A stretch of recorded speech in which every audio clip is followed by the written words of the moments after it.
I have 100 of them come across my feed, and then I get, all these groups that I'm in and stuff like that, about buying and selling comics, and they're, you know, tens of thousands of people that are in there, Right. and I'm just like, "Who's buying the comics?"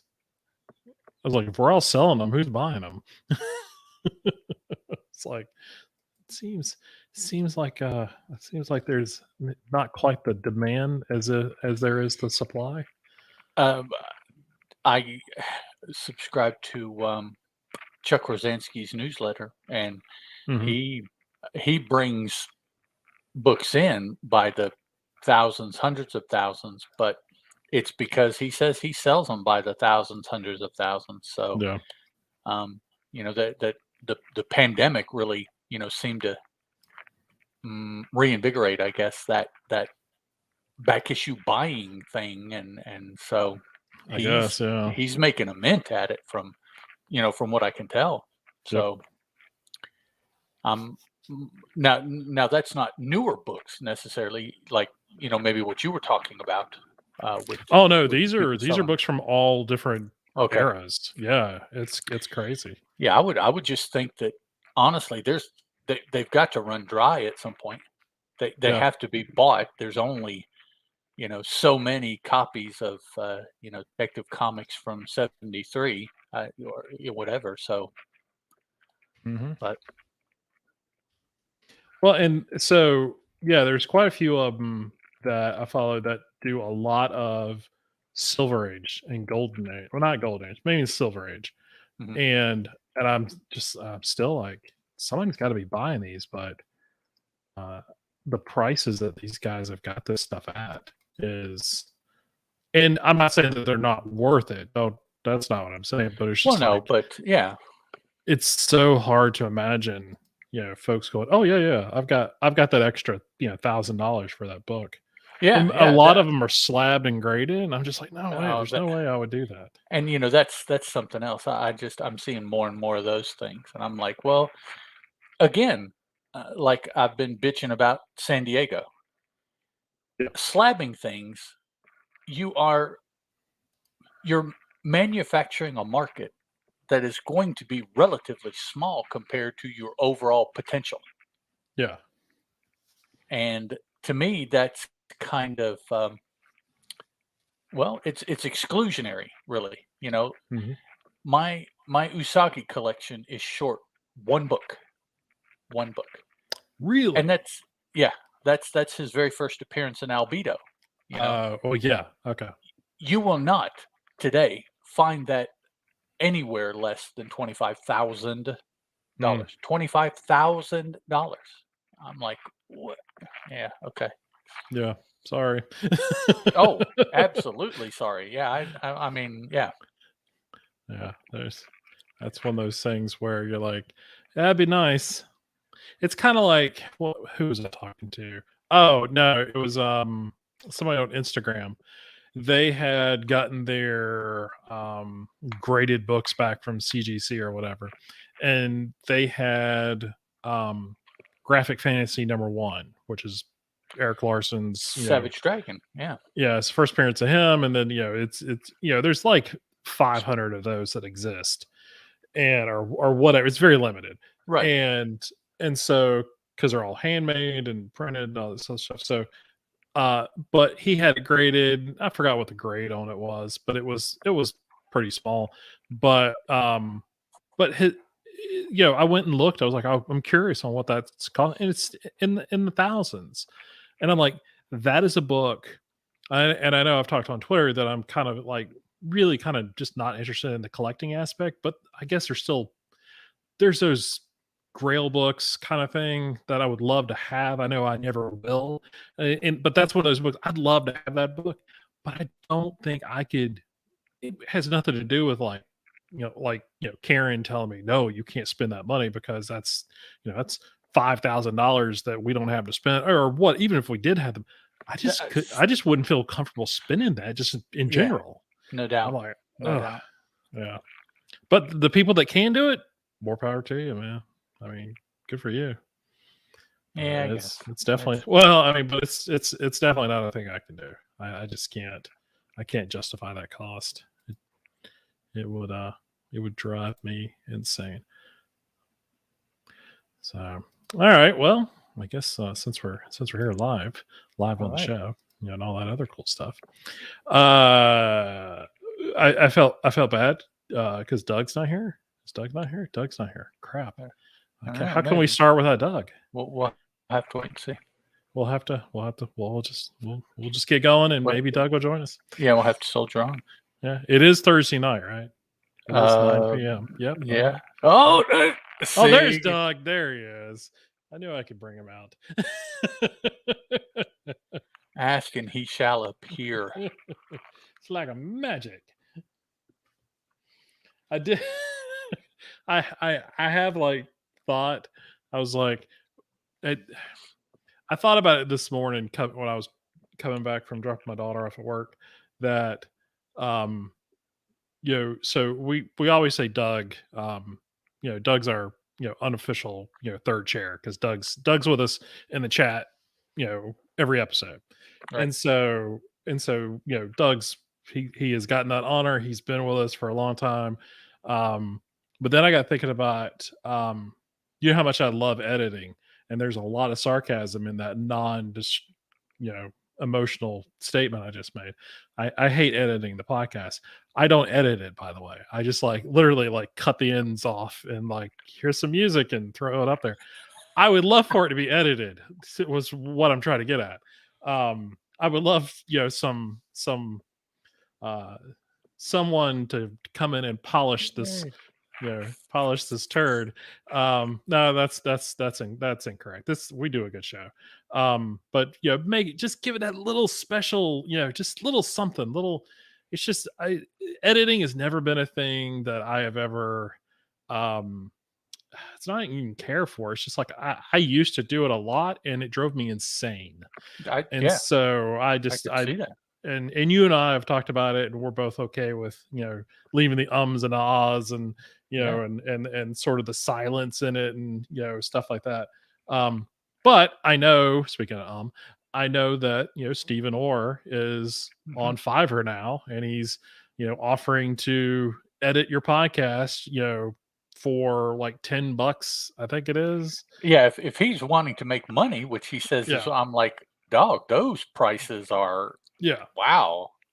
So I have thought about, chatting with him a little bit about editing this show because his shows are amazingly edited. Yeah. And so I have thought about doing that. And then, so we can have Doug as our, unofficial third chair. We have our new editor, Stephen Orr, it just makes it it's a whole group effort at this point. It is, yeah. Everybody serves their role. So we are the faces made for radio. So we got on YouTube. So that makes total sense. So yeah. So here we are. I don't know, man. If we get Steven to edit the podcast, we may be able to get Gary or Norman to make an appearance. Oh my God, that would be hilarious on the podcast. No, not on here. Oh, not on not on YouTube. That would be hilarious. That would be interesting. It would that would be interesting. Just sort of doing the intro or something like that. That'd be funny. Oh man. And then did you listen to his throwback episode today? No, I haven't, because I'm on vacation. I'm not at work, so I'm just I haven't listened to a single podcast all week. So somebody else joined the show that I had forgotten about, and I can't remember his name now. But I was oh wow, yeah, that's Norman and Gary. I remember, but this other seat dude, I'm like, what? So, is it from way back? Yeah, episode 23, 22. Oh, geez, yeah, 23. Yeah. So yeah, wow. Yeah, I definitely need to go back and listen to that then. All right. Well, let's go ahead and get this show rolling so we can officially get it rolling. I mean, all right, because you folks know how we go. So, all right, in 3, 2, 1. Hey everybody. What? Sorry, I paused there. Hey. Here, let me start again. And it's Hyper Potato swooping in there. Evening. Goodness. Oh man, you got me right when I was like butchering stuff. All right, in 3, 2, 1. Hey everybody, welcome back to Comic Addiction. This is episode number 141. I'm one of your hosts, Chris Barton, and with me as always is Mr. Ed Moore. Ed, how are you? I'm doing well, sir. Thank you for asking. Excellent. So I hope all of you all are doing well. We've got Doug and Hyper Potato in the chat already. We are good to go. If you're listening to us on the audio podcast, you have missed a little bit of the plans. Sorry. Hold sec. Hyper Potato is trying to be bad. funny. Oh, sorry. Like, subscribe, and send me comics. Isn't that how? Yeah, that's exactly how that goes. That's it. So you listened to last episode. I appreciate that. Like, subscribe, and send me comics. Comics. So we'll get to that a little bit at the end of the show. I'm sure we do need to sort of kind of hype ourselves up a little bit and trying to get some folks sending us some comics so we can talk about them too. Because you know how much we love talking about free comics. I might worry about what people send, though. I mean, that's true. You know, we try to be as positive as we can. Oh yeah, for sure. But the more we would get sent, the more likely we will run into the one that we're like, before we even get on the show, you and I are like, we can't talk about this one. Can't do that, yeah. Because I didn't find anything good to say. Thank you for being free. That would be about it. They use spell check well. Yeah. That's what would scare me about that, man. It's just like, I'm not out to, be mean to anybody or anything, but it's like at some point somebody would just throw just some poo. And it's like, So I started reviewing comic books with a website called Paperback Reader. It was the very first very first review site that I ever created. It was I was we won't go to a history lesson, but started in year 2000. So that was back when most review sites were not review sites. They were on the art.rex boards and stuff like that. Mm-hmm. So not saying I was one of the first, but I was definitely just one of those, I just I was learning web design at the time and all this other stuff is sort of spare time stuff. So just was trying to do that. I had obviously a love of comics, love talking about them at shop and stuff like that. Was sort of navigating the early days of just this new hobby of web design and stuff like that. So anyway, created Paperback Reader. The name sounds like it's what it is. It's just I read paperbacks, but it was sort of an odd spin on Paperback Writer from the Beatles, and because that was one of my favorite songs at the time. So I have to explain it every time. It doesn't matter. It doesn't mean anything. So we got to be within the first couple of months. Got to be I don't say not big, but just people were paying attention to us enough to where we were starting to get stuff sent to us or people were requesting to send stuff to us. Mm-hmm. And there was probably like 10 of us who were writing on the site at the time. Just people who knew people kind of thing. We're all like, yeah, we need a place. And we started writing and everything. So it was fun. So we had people requesting, publishers, small press, and sort of self-publishing. That was back when Marvel actually sent you stuff. So they were one of the people that sent us stuff. So it was really cool. But they sent us black and white, like photocopies. They would, it's not like you got the actual comic or anything like that. This is before they were sending out PDFs. It was literally just this. It was great. It was just, I was like, oh, okay. They took the comics. And, they probably took the JPEG files or whatever the raw files were and just hit print, on some paper and that was that. So it was good. It gave us a chance to read stuff. But anyway, we were getting like, guys who were doing the stuff, with a fax machine or not fax machine, their own copier or something like that. Mimeograph or and so we got some.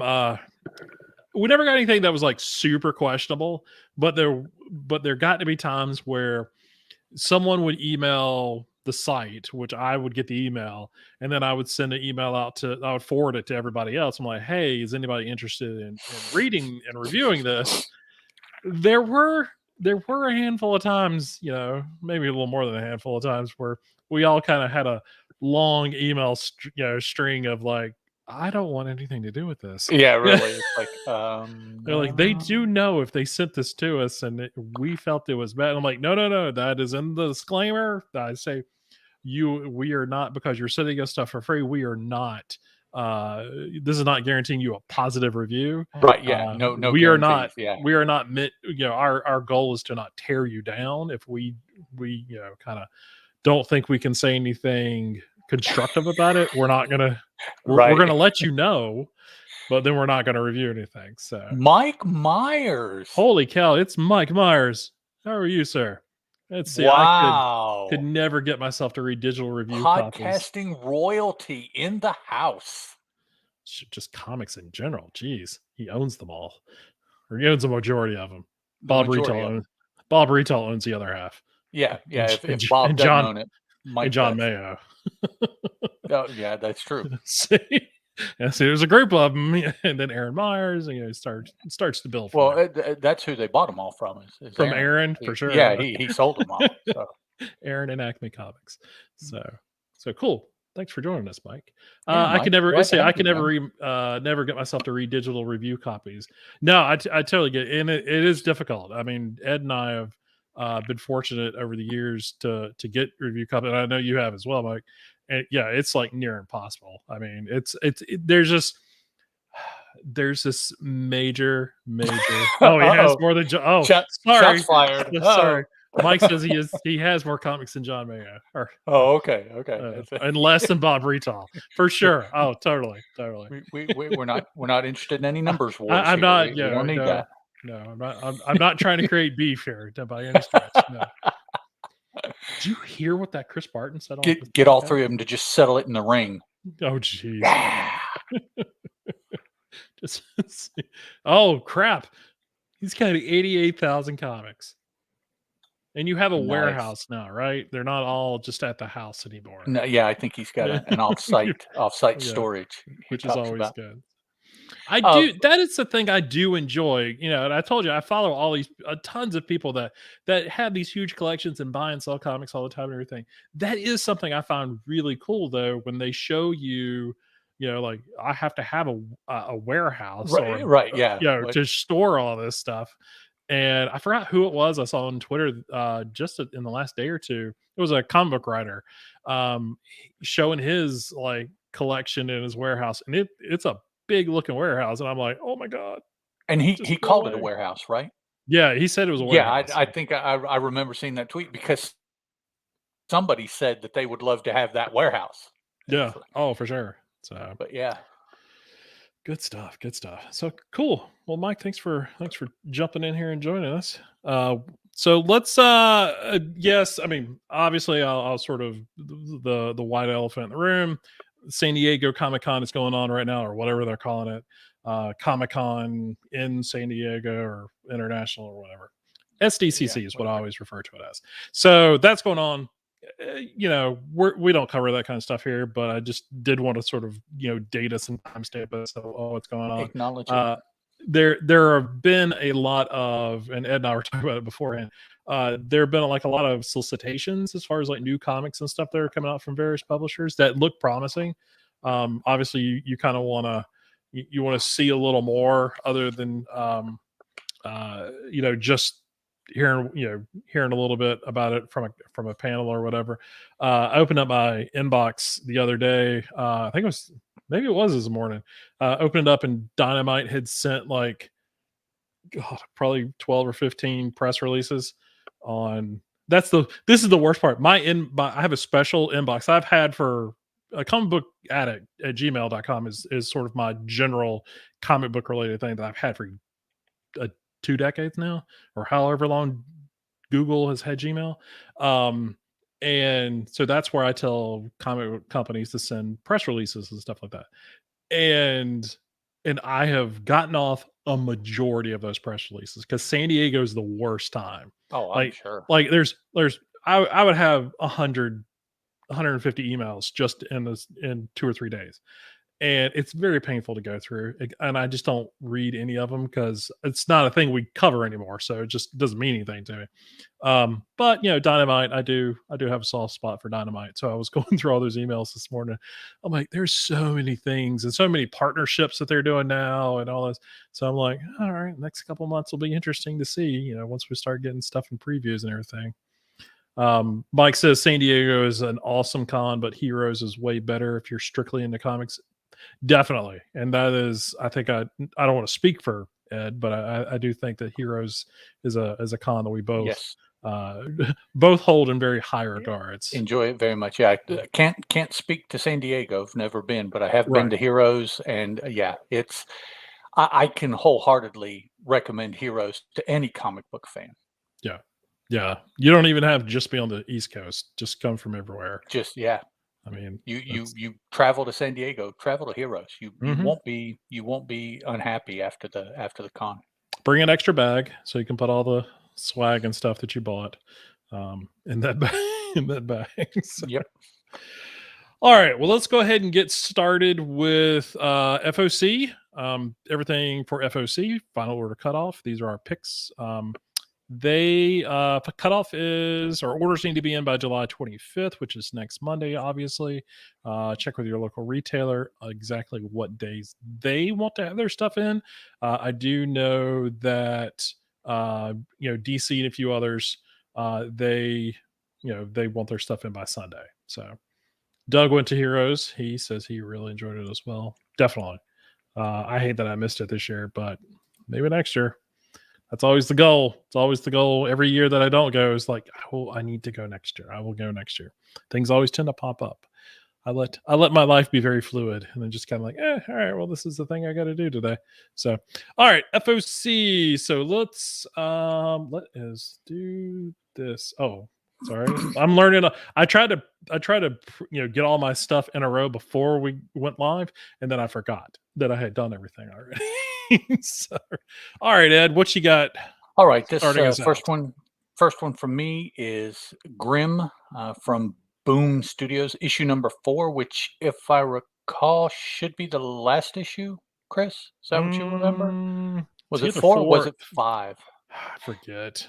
Yeah, but it is a limited series, or supposedly a limited series. If this isn't the last issue, it is the penultimate. I dig that word. There you go. The penultimate issue. Either way, I've read the first and second.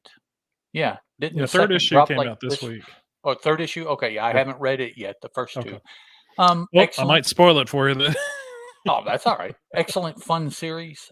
Really enjoyed it. Probably will enjoy it throughout. So yeah, looking forward to that. Definitely wanted to bring it to everybody's attention.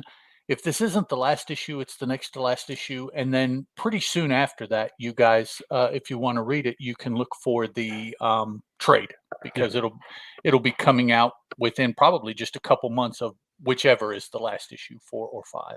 Yeah, they're pretty good about getting those things out pretty quick. Yeah. Been really enjoying Grimm. I will probably be talking about. I will be talking about issue 3 later in the show. So.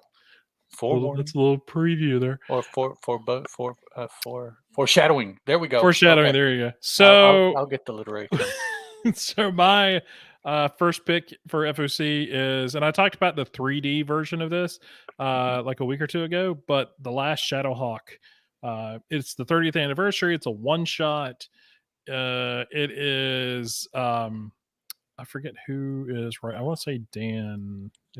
Philip Tan and Brian Haberlin are doing the writing chores on this one. So yeah. So if I picked up the Prophet remastered, 30th edition or whatever yesterday, and so I'm kind of digging. I dug that. That was a completely different thing than what this is going to be. This is going to be a unique story.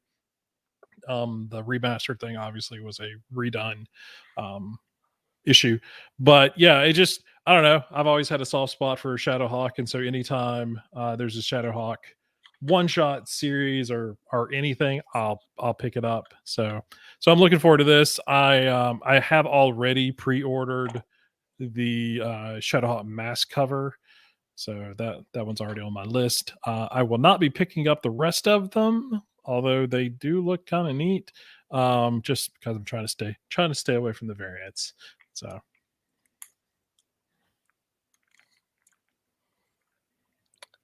alrighty, next up for me is the Frank Frazetta Death Dealer issue number 4 from Opus Comics. Probably, arguably, his most famous creation, Frank Frazetta's, is the Death Dealer painting. yeah, and people have extrapolated from that single image and written multiple one-off stories, or I believe this is like the second miniseries that I can remember based on that. Yeah, I thought, Mike, that I had heard you say or tweet that you had been reading this. The biggest reason that this came to mind for me is the recent announcement that the Fire and Ice yep, animated film, which again is based off of some Frank Frazetta creation, is getting ready to be, I believe, republished. They're going to take that based off of that screenplay for that animated movie. They're going to do a series, I believe, is how it all shakes out.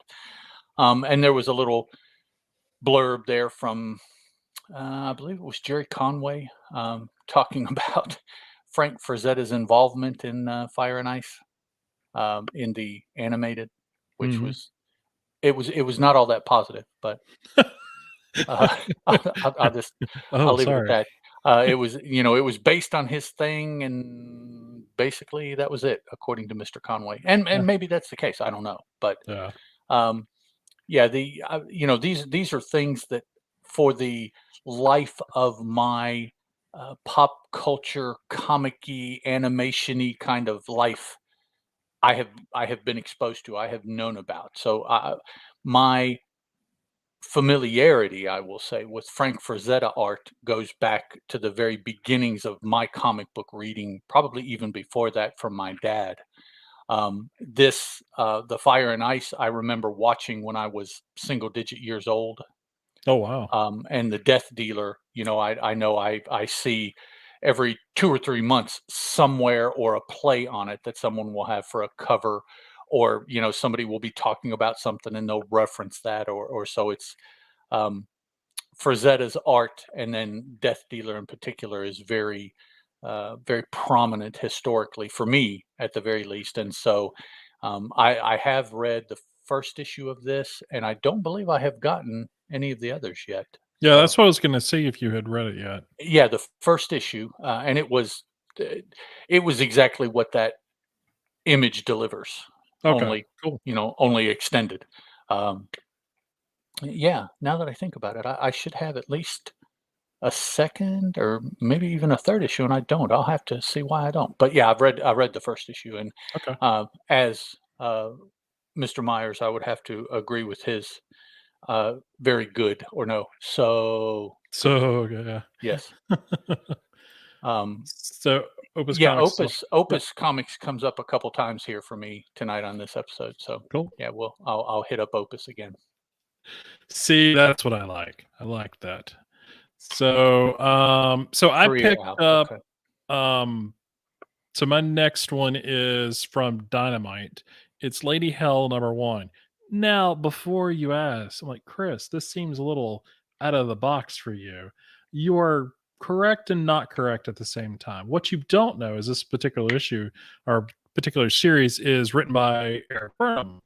And while we're not as, chatty as we once were, back in the 90s, Eric and I were part of a fan fiction group way back in the AOL days. Kids, if you don't know what AOL is, I'm not going to tell you. You're going to need to look that up. That's a thing. So do your research. Do your research. So, but yeah, so there were, we did a fan fiction group for Marvel's 2099 line of titles.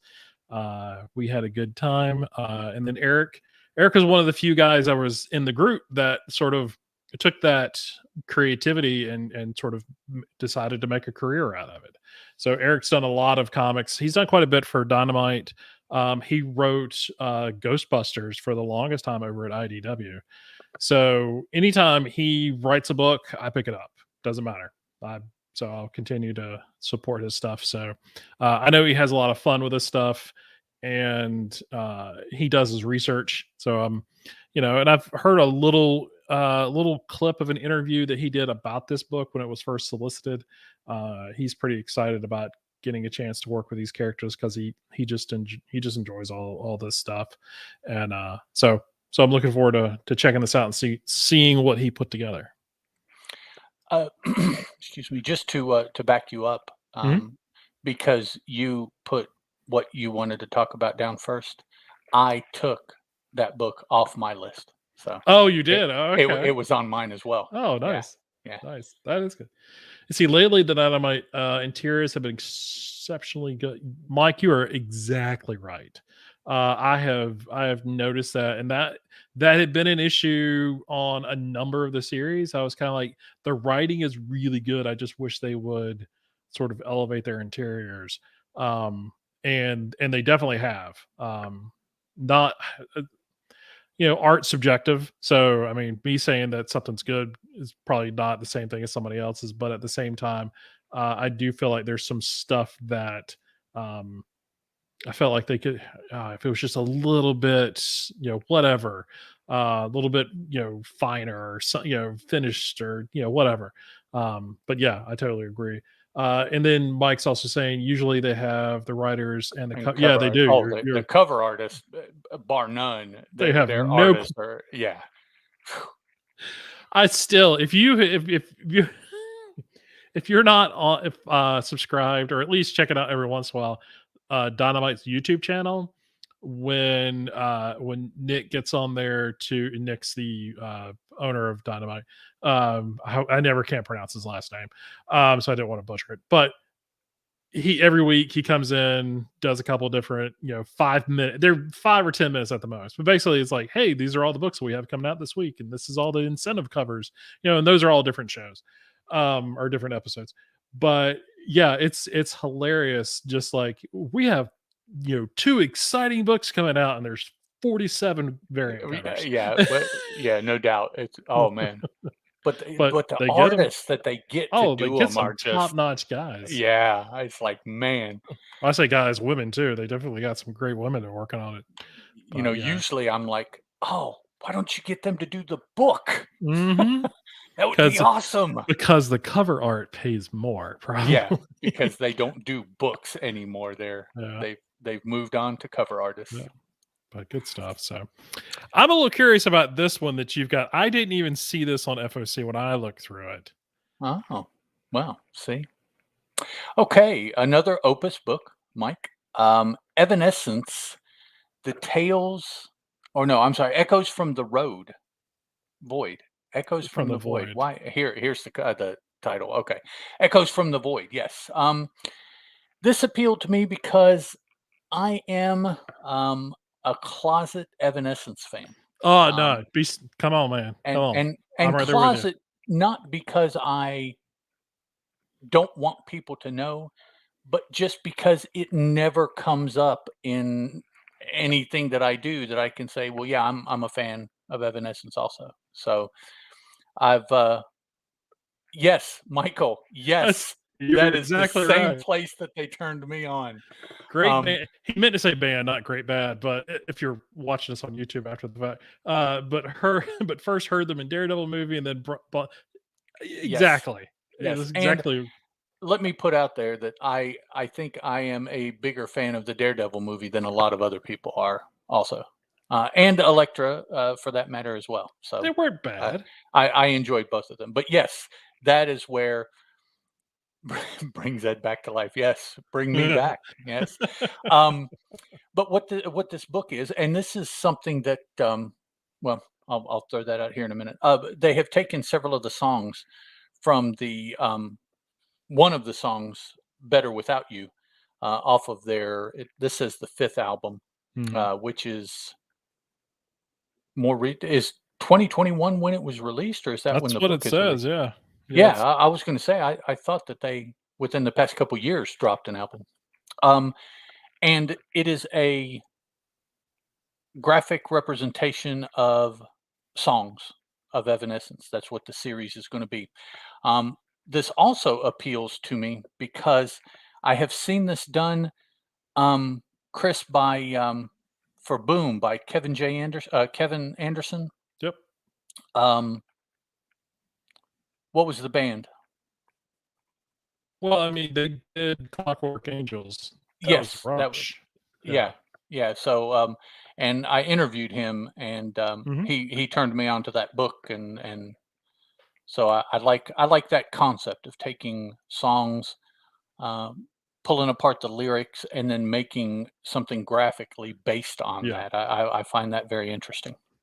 Yeah, I picked up, and this was a long time ago, so maybe some of you listening and watching can remember, but I can't remember if it was Fantagraphics that did it, but Tori Amos, they did a it was a bunch of writers and artists taking their favorite Tori Amos songs, and I'm a Oh, big okay. big long time Tori Amos fan since my college days. Um and probably actually before that, high school days. Because I was a theater kid and we really do anyway. So Oh, yeah. Okay. uh No wonder you like Evanescence. I got you. I was yeah, exactly, it's a theater kid.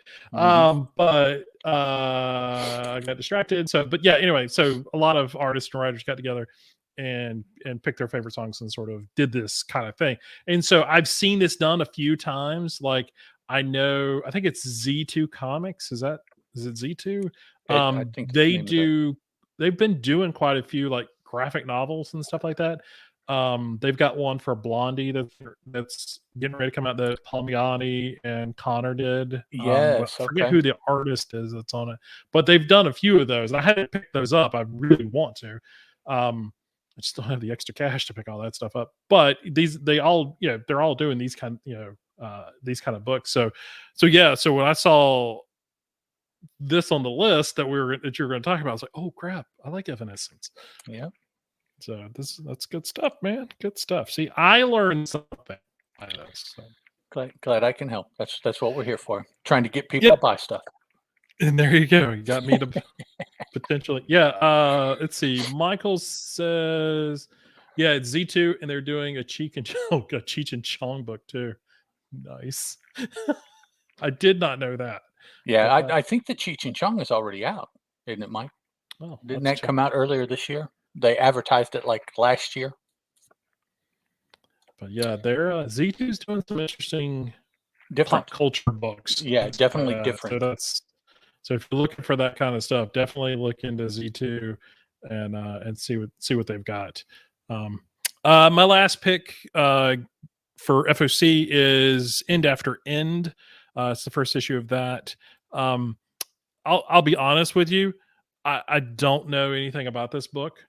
It was one of those things. Well, I mean, really, the only thing I do know is Tim Daniels writing this, and I'm a fan of his and whatnot. But it's one of those things where I am trying to read more I'd say outside of what I normally read and stop reading the stuff I had been reading and sort of, kind of going back to the old Chris, from 10 years ago where I read nothing but indie books. And so any new issue or first issue of a series, even some miniseries or whatever, I want to kind of check out, especially if it's somebody that I at least recognize the name on it, just to kind of give me a doorway into that. And so yeah, and it's Vault, and I'm trying to get back into some Vault stuff and everything, especially their new product. So this is it. So End After End number 1. So I'll definitely be trying that one out. So, All right. So that's FOC again, 25th next Monday. Check with your local retailer on what their schedule is like. So now we'll jump into stuff that's coming out next week, on the 27th. So we've got some. These are Or some, is supposed to, at least. It's supposed to, at least, yeah. So I'll let you jump in here. All right. My first pick is Vampirella Year One. Always been interested in Vampirella. She's a character, again, that has always been in my peripheral vision for as long as I have read comic books. This year, I made it a point to really start reading her stuff. And I was telling Chris, I'm about 30-ish issues into her Warren Vampirella magazine from back in the 70s, late 60s, early 70s, or maybe just early 70s. And it's her character, the fact that from what I have seen so far, it blows my mind that that character is still around in any shape or form, and doing quite well for Dynamite. I mean, they continually are pumping out Vampirella, or she is a character in other books, 2 or 3 other books. So she definitely is still a draw. Even it's got to be even with the newer generations of comic book readers in order to keep it as popular it is. It can't be us graybeards that are buying this stuff. It's got to be some crossover. I totally agree. It's got to be, yeah. But she's always fascinated me. Christopher Priest, I've enjoyed a lot of other stuff that he has written in and out of Marvel. Yeah, I say that kind of tongue in cheek because that's mainly where I know him from, is Marvel. The artist, and actually the cover artist, I'm not familiar with, but there's nothing wrong with the cover artist. Looks rather anime inspired, which there's nothing wrong with that. So yeah, I'm looking forward to potentially picking that up and maybe starting my current Vampirella journey with this, in that it says year 1. We'll see if it's a true year 1 or if it is a first year after one of the previous volumes that they just finished up. I think it's definitely a year. If I remember what the press release said about this, it is at least the year 1 that Christopher Priest is looking at as her sort of origin. Right after she came here. Okay. So, well, no, not even that. Since she was a child. Oh, okay. Yeah, so it's going far back. So I guess this is what made her into who she is, kind of thing. Okay. So, okay. so a true year 1 kind of thing. So, but you got to wait till they check out the issue to know for sure. So, a solicitation can tell you one thing, and the book can tell you something else. Yeah, really. Let's see. So my pick for next week is Something Is Killing the Children, number 25. I'm still a ginormous fan of this series. And this is, I guess we talk about 25 issues being milestone issues or whatever. I don't think that's what this particular issue is some kind of milestone thing. But it is, this series has just been, it's been good from the beginning. I think we've talked about that ad nauseum over the last year. And so this is just the next big issue. And I'm looking forward to the Scarlet confrontation whenever she decides she wants to actually get involved, other than just ominously walking around. Right. Yeah. But yeah, so it just continues to be one of my favorite books. I'm looking forward to seeing what this issue brings us. And I don't know how many. I mean, we're going to probably be going on a break here soon with Something Is Killing, while they get at least get started with the next arc. Yeah, it seems like I saw somewhere in these 25, 6, 7 range is where the next break was going to be, but I don't remember where I saw that. And it says this is the shocking conclusion to. And it is. They're actually saying a milestone anniversary issue. So this is. I guess this will be the last issue for a little while for the current story arc, and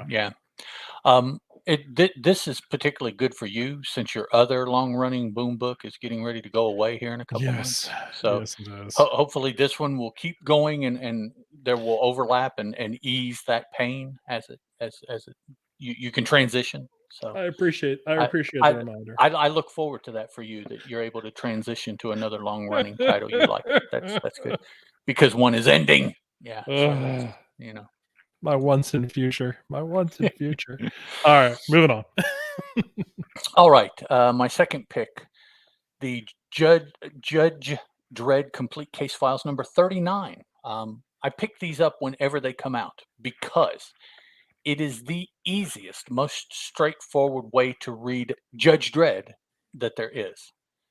Every book has been chronologically reprinting the Judge Dredd strips from first 2000 AD, and then where the magazine started, they started incorporating the Judge Dredd strips from that as well. So that was about Case Files 15, I think, or 16. Oh, I'm sorry.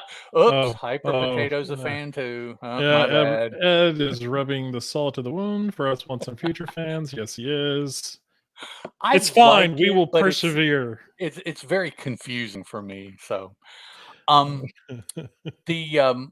so since 15 or 16, every issue of the Case Files has chronologically the 2000 AD Judge Dredd strips and the magazine Judge Dredd strips now in every issue. So I have bought every one of these. I am a couple 3 behind, but I'll read them just like we all will. You know, we have it, but we'll read it.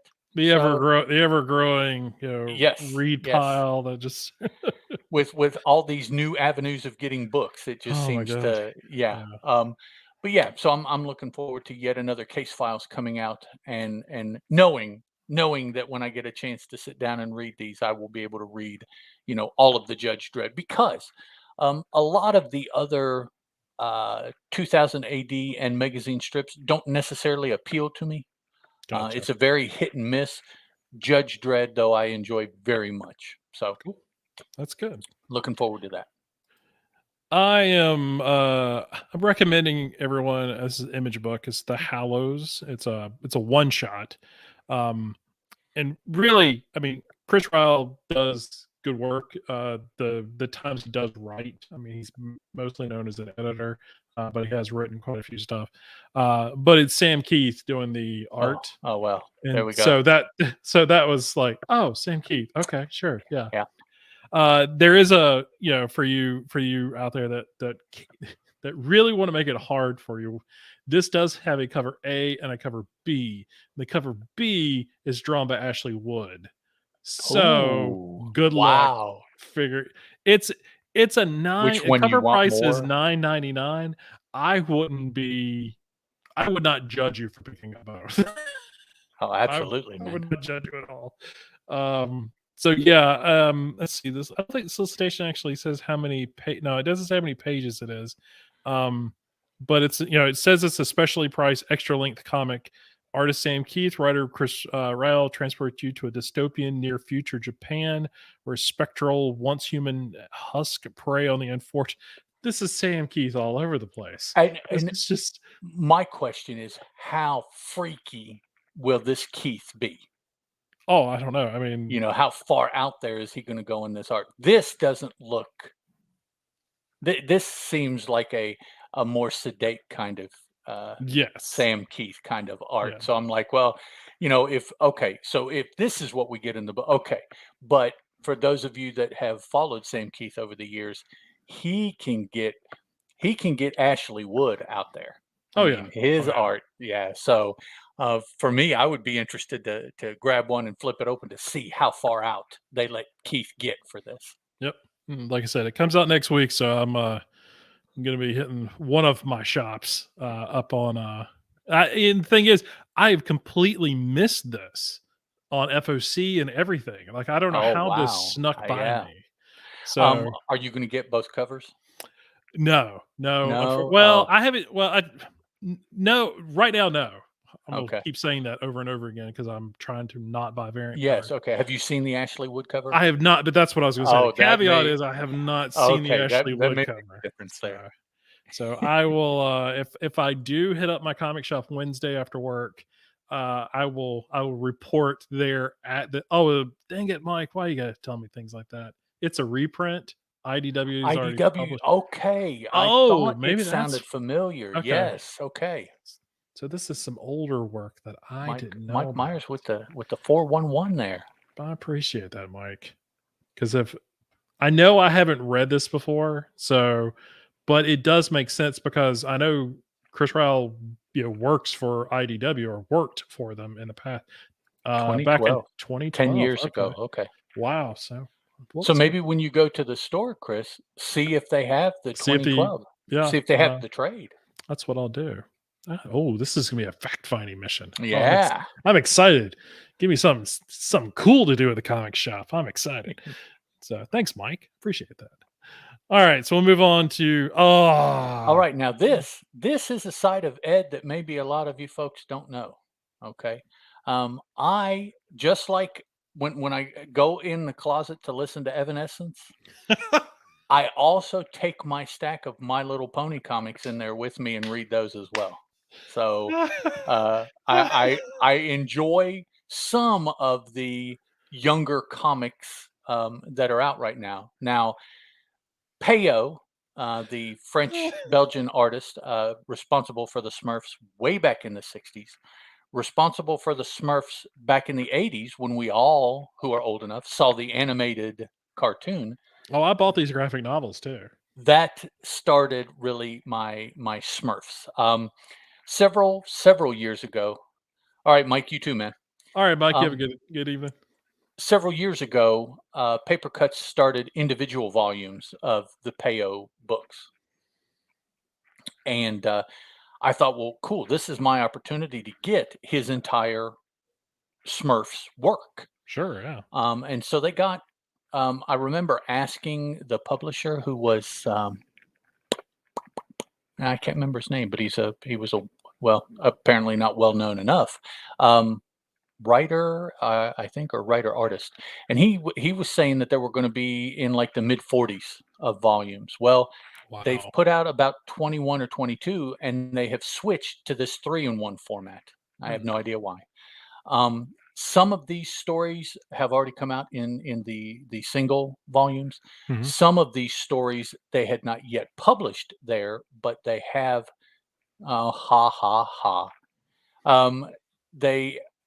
They're publishing for the first time in these 3-in-1 graphic novels. So, but either way, Salakrup, that's who it is. Salakrup for Papercutz. See, Mike had to go to dinner, and now Potato picks up the mantle. Right, he steps in with the 411 for Mike. That. Since me, the host of the show, is freaking clueless. Yeah, okay, there you go. All right, that's why it's only my show, and I don't know have what a chat. I'm talking about. Yeah, it's hey, that's a good thing about podcast. You don't have to know what you're talking about to make one. Nope. I improve. Smurfs. Enjoyed the Smurfs. Look forward. Yeah, I've been buying these 3-in-1 volumes, and so this is just the next to continue my collection, and it'll slot right in there with my Judge Dredd reading. And I'll alternate to go, hard, soft. Yeah. Yeah, you kind of have to. Yeah, you need a palate cleanser from both. Right. You can't have too much either way. It's In Hyper Potato, I'm clueless in all things except a little comic. Aren't we all? Aren't we all? Oh goodness. So, all right. So my last pick for next week for you folks to check out. We haven't had a Cullen Bunn sighting in the episode, so I thought I would throw this one out there. Book of Shadows #1. This is from Valiant Comics. So I've not picked up a whole lot of Valiant over the last several years. Random issue here or there. But my son is a big Shadowman fan. Has been for a long time. Talked about it multiple times on various podcasts. So he has picked up all the stuff and is looking forward to this. But he has now switched to trade paperbacks, and so we're not. We may still get a copy of this first issue. May find its way in the house next week. He's gonna have to wait a little while just for kicks and giggles. But yeah, we'll definitely be holding off since he's doing that to read the whole story. But I definitely want to check out this first issue. But yeah, Book of Shadows is sort of this big.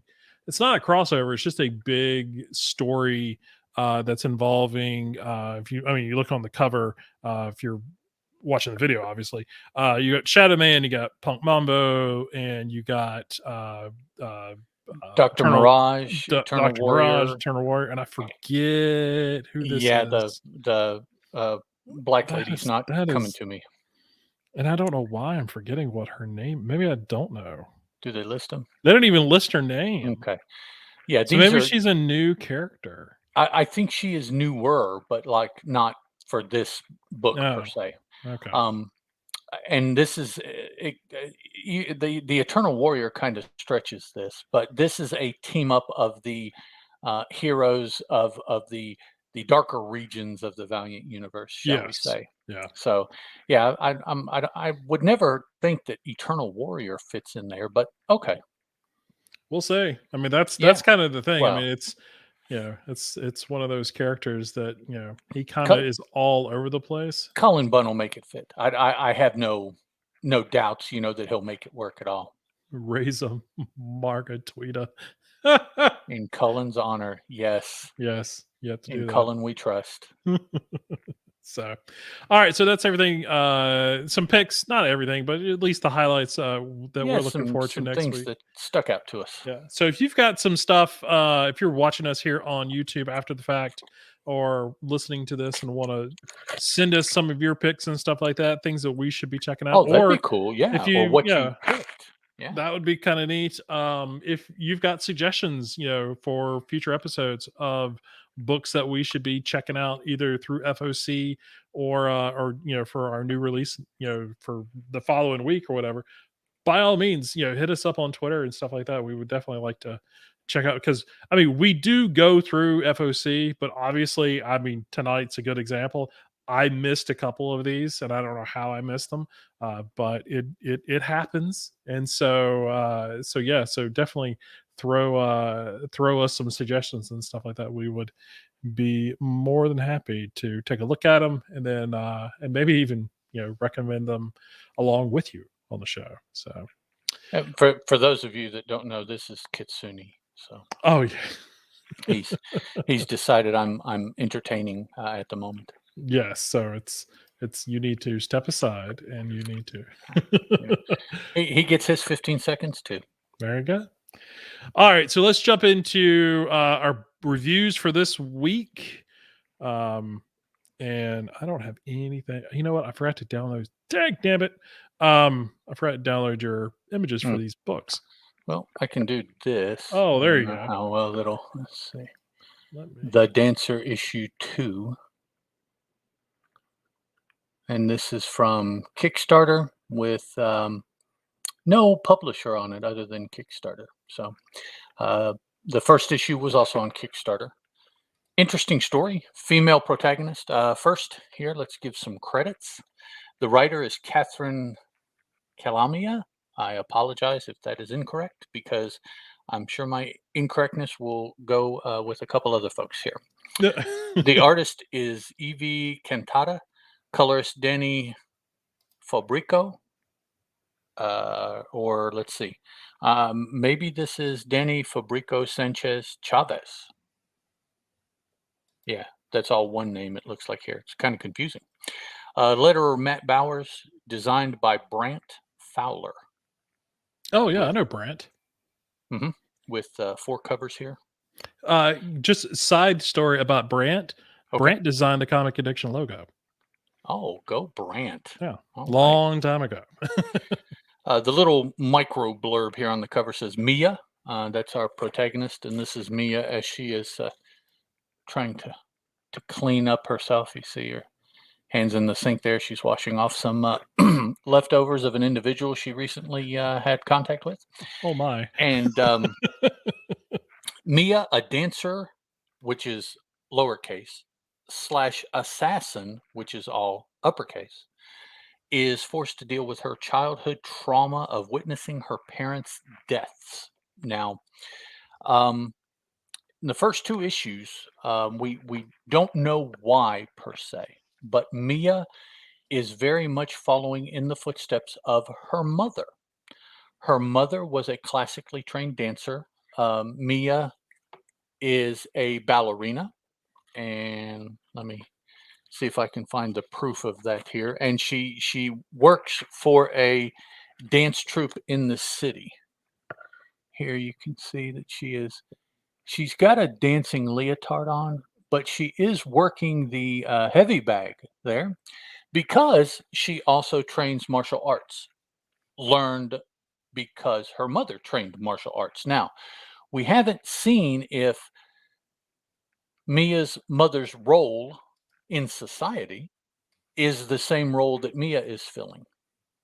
What happened is she was headhunted, basically, and recruited into a we fight the good fight for the good people organization. That is the assassin aspect. Her day job is a dancer at this local dance troupe. So she is trying to make these two rather disparate worlds somehow come together.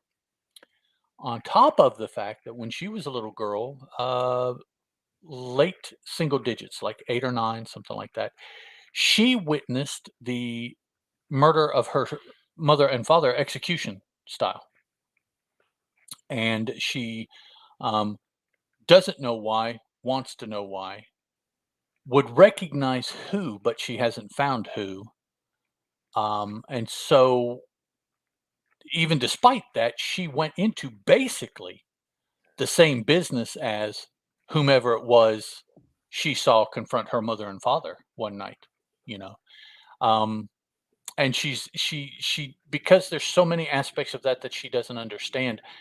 She has not remotely gotten over it. In this second issue, we see after a particular mission, there was a survivor of the mission that she undertook, and it turns out to be a young female, approximately the same age she was when her parents were killed, who she didn't witness the Mia's job, let's say, but she was there immediately after. She saw the after effects very soon.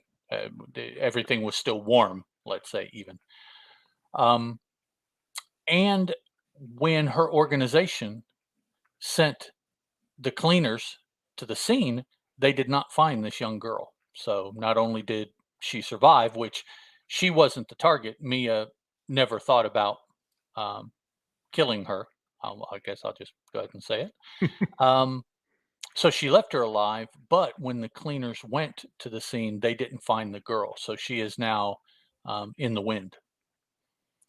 So there's that, and Mia trying to understand what happened to her parents and deal with it. The fact that she kills people, even though she really wants to stop at this point in her career, she feels that just as she was about to step out with this young girl, this is a chapter that needs to be closed. They need to find her, and I guess in essence what they're going to do is take her in and reprogram her. Right. I don't get the impression that they're looking for the little girl to kill her because of what she witnessed. So just as she's about to step out, this one thing has happened. Plus her contact really doesn't want her to leave because she's rather good at what she does. She's good at dancing too, as a matter of fact. So, and so that's the story. We see the two aspects of her life there. We see the dancing. See, she's in the dancing leotard on one side, and those are her assassin trappings that she's wearing with the mask and the scarf.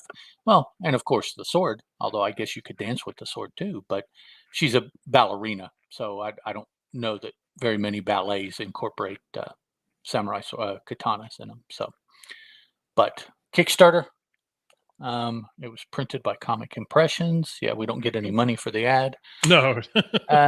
So very interesting. The dancer aspect is what attracted me to this. My wife and I are big fans of dance shows, so much that we have another podcast that I do talking about those. But so that aspect, very many, at least American comic books, you see more manga that do it, but American comic books that incorporate dancers or dancing, it's relatively popular in manga, but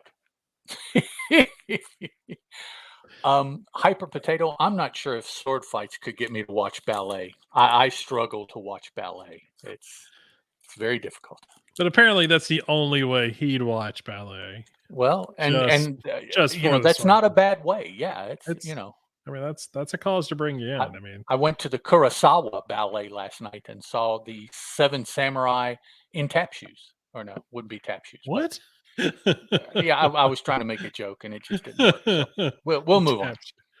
So okay, so Point shoes, I think. Maybe that's what point shoes. That would be good. Yeah. That's what I'm going for. Okay. So since I failed to put all the images and stuff for the books that we're talking about, this is Blink number 1. This is by Oni Press. I talked about it a little bit when I think maybe it was last episode where we were talking about stuff coming out this week. But it's written by Christopher Isabella. It's art by Hayden Sherman.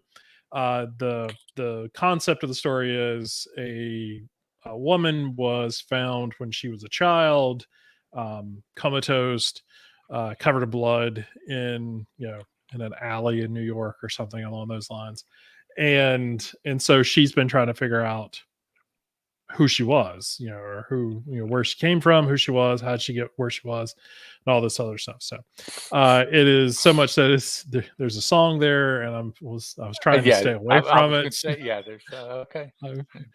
Where'd you come from? Where'd you go? Yeah. So I still had to do it though. Blink Eye Joe, Cotton Eye Blink. It's Cotton Eye Joe or something like that. Yeah. Okay, yeah. And so she's become a journalist and using that to give her access to, or giving her, I'll say access. It's almost like it's an excuse to give her the resources that she needs to do the research for looking into her life.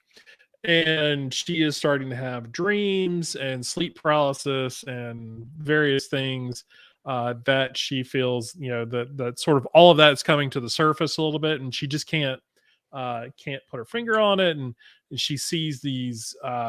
She's searching on the internet for something, and she comes across the CCT, TV monitor things where there's like 20 feeds coming into the screen, and she recognizes something in one of those, and so it gets in her brain. This is what I got to find. All of that sort of in the solicitation. So reading the issue, I struggled trying to figure out at the beginning of the issue, probably for like the first third of the issue. I struggled to figure out how we were going from A to B to C to D, and it just felt like I was missing a page. It would sort of like tell part of the story, and then it would kind of jump. Time wise, it was just like the next page, but it definitely felt like I'd missed something, or maybe I didn't read enough into something. And I don't like feeling like I didn't read enough into something. So I do go back though, because I hadn't gotten very far in the issue. So I was like, let me pick it up from the beginning. Maybe I did just sort of speed read through it and didn't realize it, and so I'd kind of read it again, and I get to that same kind of point, and I'm like, no, I didn't miss anything. It just wasn't there.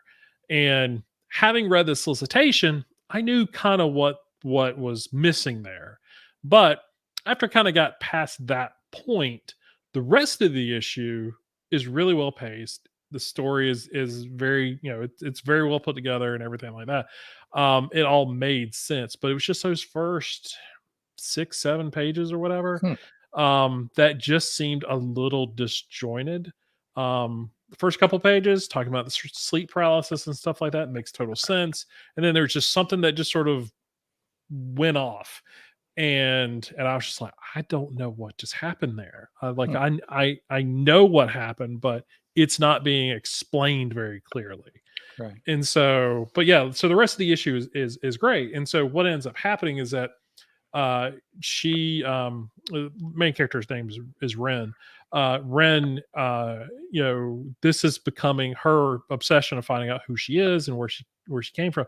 It's becoming an obsession of hers. It's hurting not only her job, it's hurting her relationship at home with her boyfriend or husband. They don't really say which one it is, but there's obviously something is it's very distracting for her. And we'll say her boyfriend, he knows, he understands it, he feels the strain as well, but he also knows how important this is for her, but knowing that it could potentially become very bad for her. And so she ends up connecting with a friend and who is sort of into this kind of thing and is a urban explorer. And so they track everything, these videos down to a couple brownstones and that are abandoned, but they can't figure out who owns them. They're all locked up, and to where you can't get there, get inside. And they managed to find some loose bricks around a window, and so they access it through there. And so the whole time her buddy is like, "Are you sure you weren't?" Because she's recognizing things. She's feeling, "Oh, this is familiar. I recognize this bookcase. I recognize this, computer screen. They're just various things she's recognizing, but it's abandoned." And so her friend is like, "Are you sure you weren't part of a cult?" And she's like, "No, I wasn't part of a cult. My parents wouldn't have done that." But she doesn't remember for sure. And then, one thing leads to another, and a couple other things that happen. But she and her friend are confronted by something, and a lot of somethings, I should say, but you're not really sure what they are.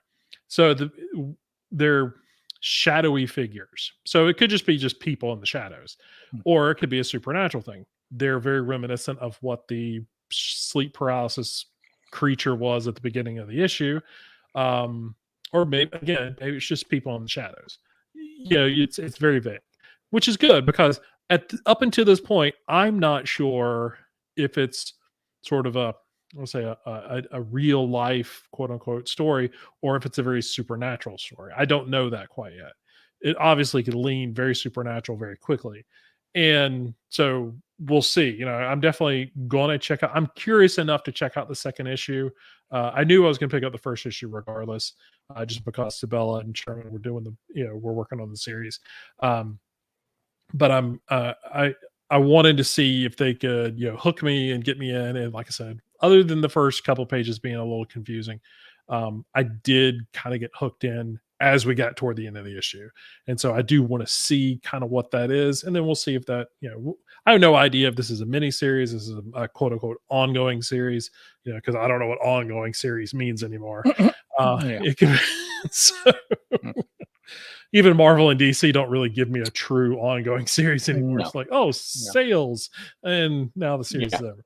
So, so we'll say it's just a series, and I'm gonna take this one issue at a time. But for the most part, I enjoyed this issue, and if you're into sort of this mysterious background, not sure who you are, maybe it's a cult, maybe it's not, kind of thing. Maybe it's something that you might be interested in.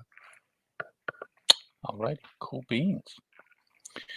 All right, my next book is Rayna, the ongoing relaunch. Yeah, really, that's what seriously. It is. It's an ongoing relaunch. Rayna, the Bastard Queen. From Bad Bug and Kickstarter. Yes. I actually have heard of Bad Bug before. I don't know why. They typically produce after the Kickstarter. So if you go to their website, I don't know if they're in. I don't have one here. I don't know. I don't think they've shown up in previews yet, but you may have seen people on Twitter who do Kickstarter talk about a lot of Bad Bug books. Yep, so that's probably where it is. All right. This is written by Ryan Cummins.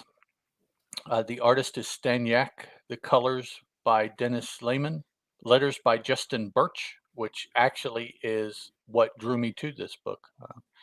Met Justin several years ago repeatedly at a convention that Terry and I have attended, and cool. Enjoyed him as a person and got turned on to the properties that he seemed to be attached to, and so started following. Skeletal Press in the indicia, it says, and then Bad Bug up here. Not sure what the difference is, but the artwork, let's see, is solid. Oh yeah. Now you get to some scenes, and it gets a little bit, at times, muddled because they're trying to do so much. Let's see, let me try Right. it Yeah. this way. This is a large demon creature that has been cut in half, and is laying Yeah. on the ground. So it's a little difficult, even having watched it, to determine exactly what happened. But Yeah. story. This is a kind of an alternate reality. The kingdom of Meravim is where it's set. It looks very much like a pretty standard uh, high fantasy kind of setting, and it's definitely high fantasy because Rayna turns out to be a magic user, and that is denoted by the green in her hand, green in her eyes. She casts some sort of a magic, in essence, fireball spell while she's fighting this demon that I showed, to throw it off balance, and then she finishes it with that really killer looking sword that she's carrying there. Mm-hmm. Now, this starts out as a story about, as Jade for AEW would call it, that bitch. Um, but she pretty quickly proves that, yeah, she is. It's kind of funny. There's the opening scene is this big demon, and it's probably a couple stories tall, maybe 20-25 feet tall, and it's tearing up the local militia outside of this particular castle, because the militia is made up of standby farmers and merchants and things like that. They're not soldiers. Now there's a group of mercenaries, in essence, who have been hired to protect this kingdom from the the group that this demon is a part of. This is just one aspect of what they've been hired to do. So, because they've been hired to do a much bigger picture, they're not all that interested in taking on and killing this demon. Hmm. But there's three men, and they're all older because they all have long gray beards, on horseback watching this go down, and they're having a discussion. Well, should we get involved? Should we help them? Should we? And the leader dude's like, well, they hired us for bigger things. We don't really need to mess with this kind of stuff. And this girl is like, screw that, and jumps off her horse and draws her sword and challenges the demon, ultimately dispatching it. And so we find out, she is, uh, uh, she's big. She's as big as these professional fighting men are. She's just, let's see this first image of her. She's a big burly fighter. Mm-hmm. Here, look at that. That is, Yep. that is pretty bad. Almost a Vikingish, Norwegianish kind of look too, with the blue on the eyes and the forehead there. So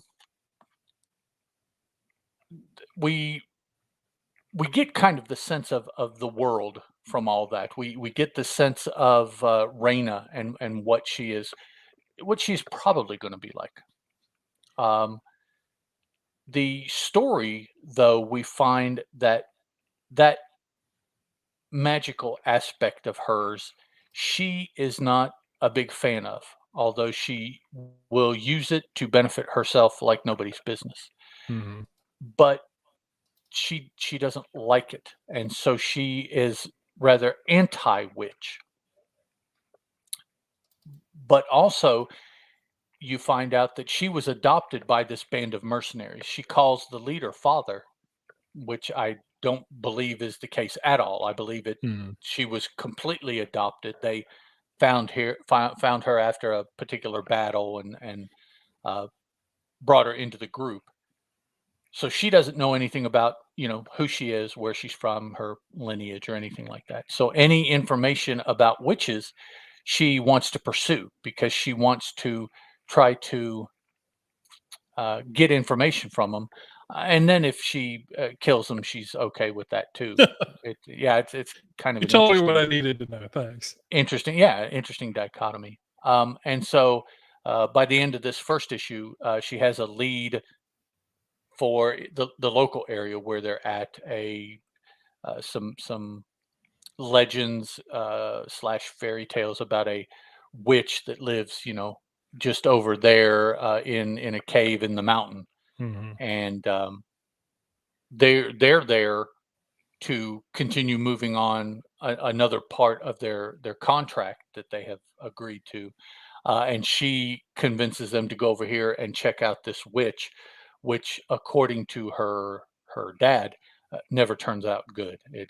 She's so and that's where the story ends. The art though, the art is just something. It looks good. Is just something else. Yeah, it really Yeah. is. It's really crisp and sharp, very uh, earthy, muted kind of colors because Mhm.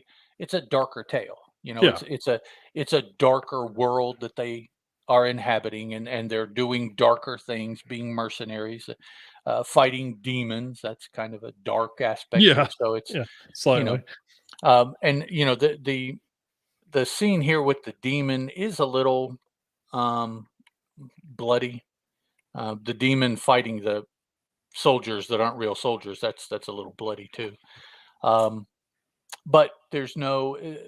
That is the extent of any real in this issue kind of violence, and that occurs in the first 15-20% of the book. So it's Mhm. it's the very beginning.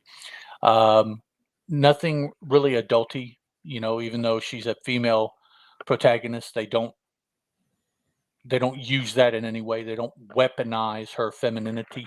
Right. They don't weaponize the fact that she is, as far as we can tell, the only female in a band of rather he-manish men, being all Right. mercenaries, sword men, big, burly. Um, it's like all of these things are, which I enjoyed about the story. All of these things are who and what the people are, but it's not being used in any storytelling way other than, well, they're big burly people. She's a Right. big woman because she's been trained to fight. She is a woman, but she's not a woman with the men so it's like, Yeah. no, Yeah. those aren't the issues that the story is attempting to tackle, and I like that. They're just people. These There's some are big demon people to fight. That we ain't had Yeah, time for this. yeah, these are just men. She is just a woman, it's her story, Yeah. which is cool. That's a little different, kind of very roughly put you in mind of, like, say, a Red Sonja or Yeah. a character like that. But actually, this Rayna, she probably could take Red Sonja. I know people might not like that, but You she's know. she's a sword fighter and she can wield magic. Though Red Sonja Well, yeah, there's is yeah. just martial. She doesn't Yeah. have any, so. Yeah.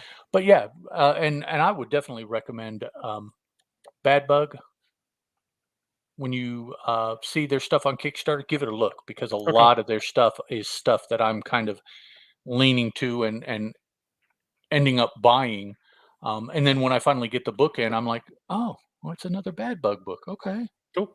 That's good. Yeah. I mean, yeah, good stuff. Good stuff. you see the progression of comics that they can get put out. So, and I mean, Kickstarter is a good way. I mean, a lot of the I mean, I really enjoy the fact that you've been bringing up so many Kickstarter books because that's just not a thing I do anymore. I Hmm. used to do a lot of it. Um, but showcasing a lot of these guys, I mean, this is the way they get their books out. I mean, And I they do it their way. I So can that's good. understand because they have a built-in guaranteed audience. Oh yeah, for sure. Chances are this group of people, if they bought that issue, they will buy the next Yep. and the Exactly. next. And you just hope to get, a handful more each time, word of mouth, Oh yeah. whatever, Yeah. And but I could see that if you have your machine tuned to that, that it would be a very um effective machine. Maybe not it might not bring you the most money per se, just depending. Right. But it would be, if your goal is to get your product, your story out there, Kickstarter is an excellent way to do that if you have thought of what you need to do. And I say that because I know of two very high profile creators, one contemporary and one from who was big back in the 80s, who just have flubbed using Kickstarter. I mean, they have just boogered it. And so I don't know why. There's so many successful people out there. You've got to know a couple of them. Talk to them. How did they do it?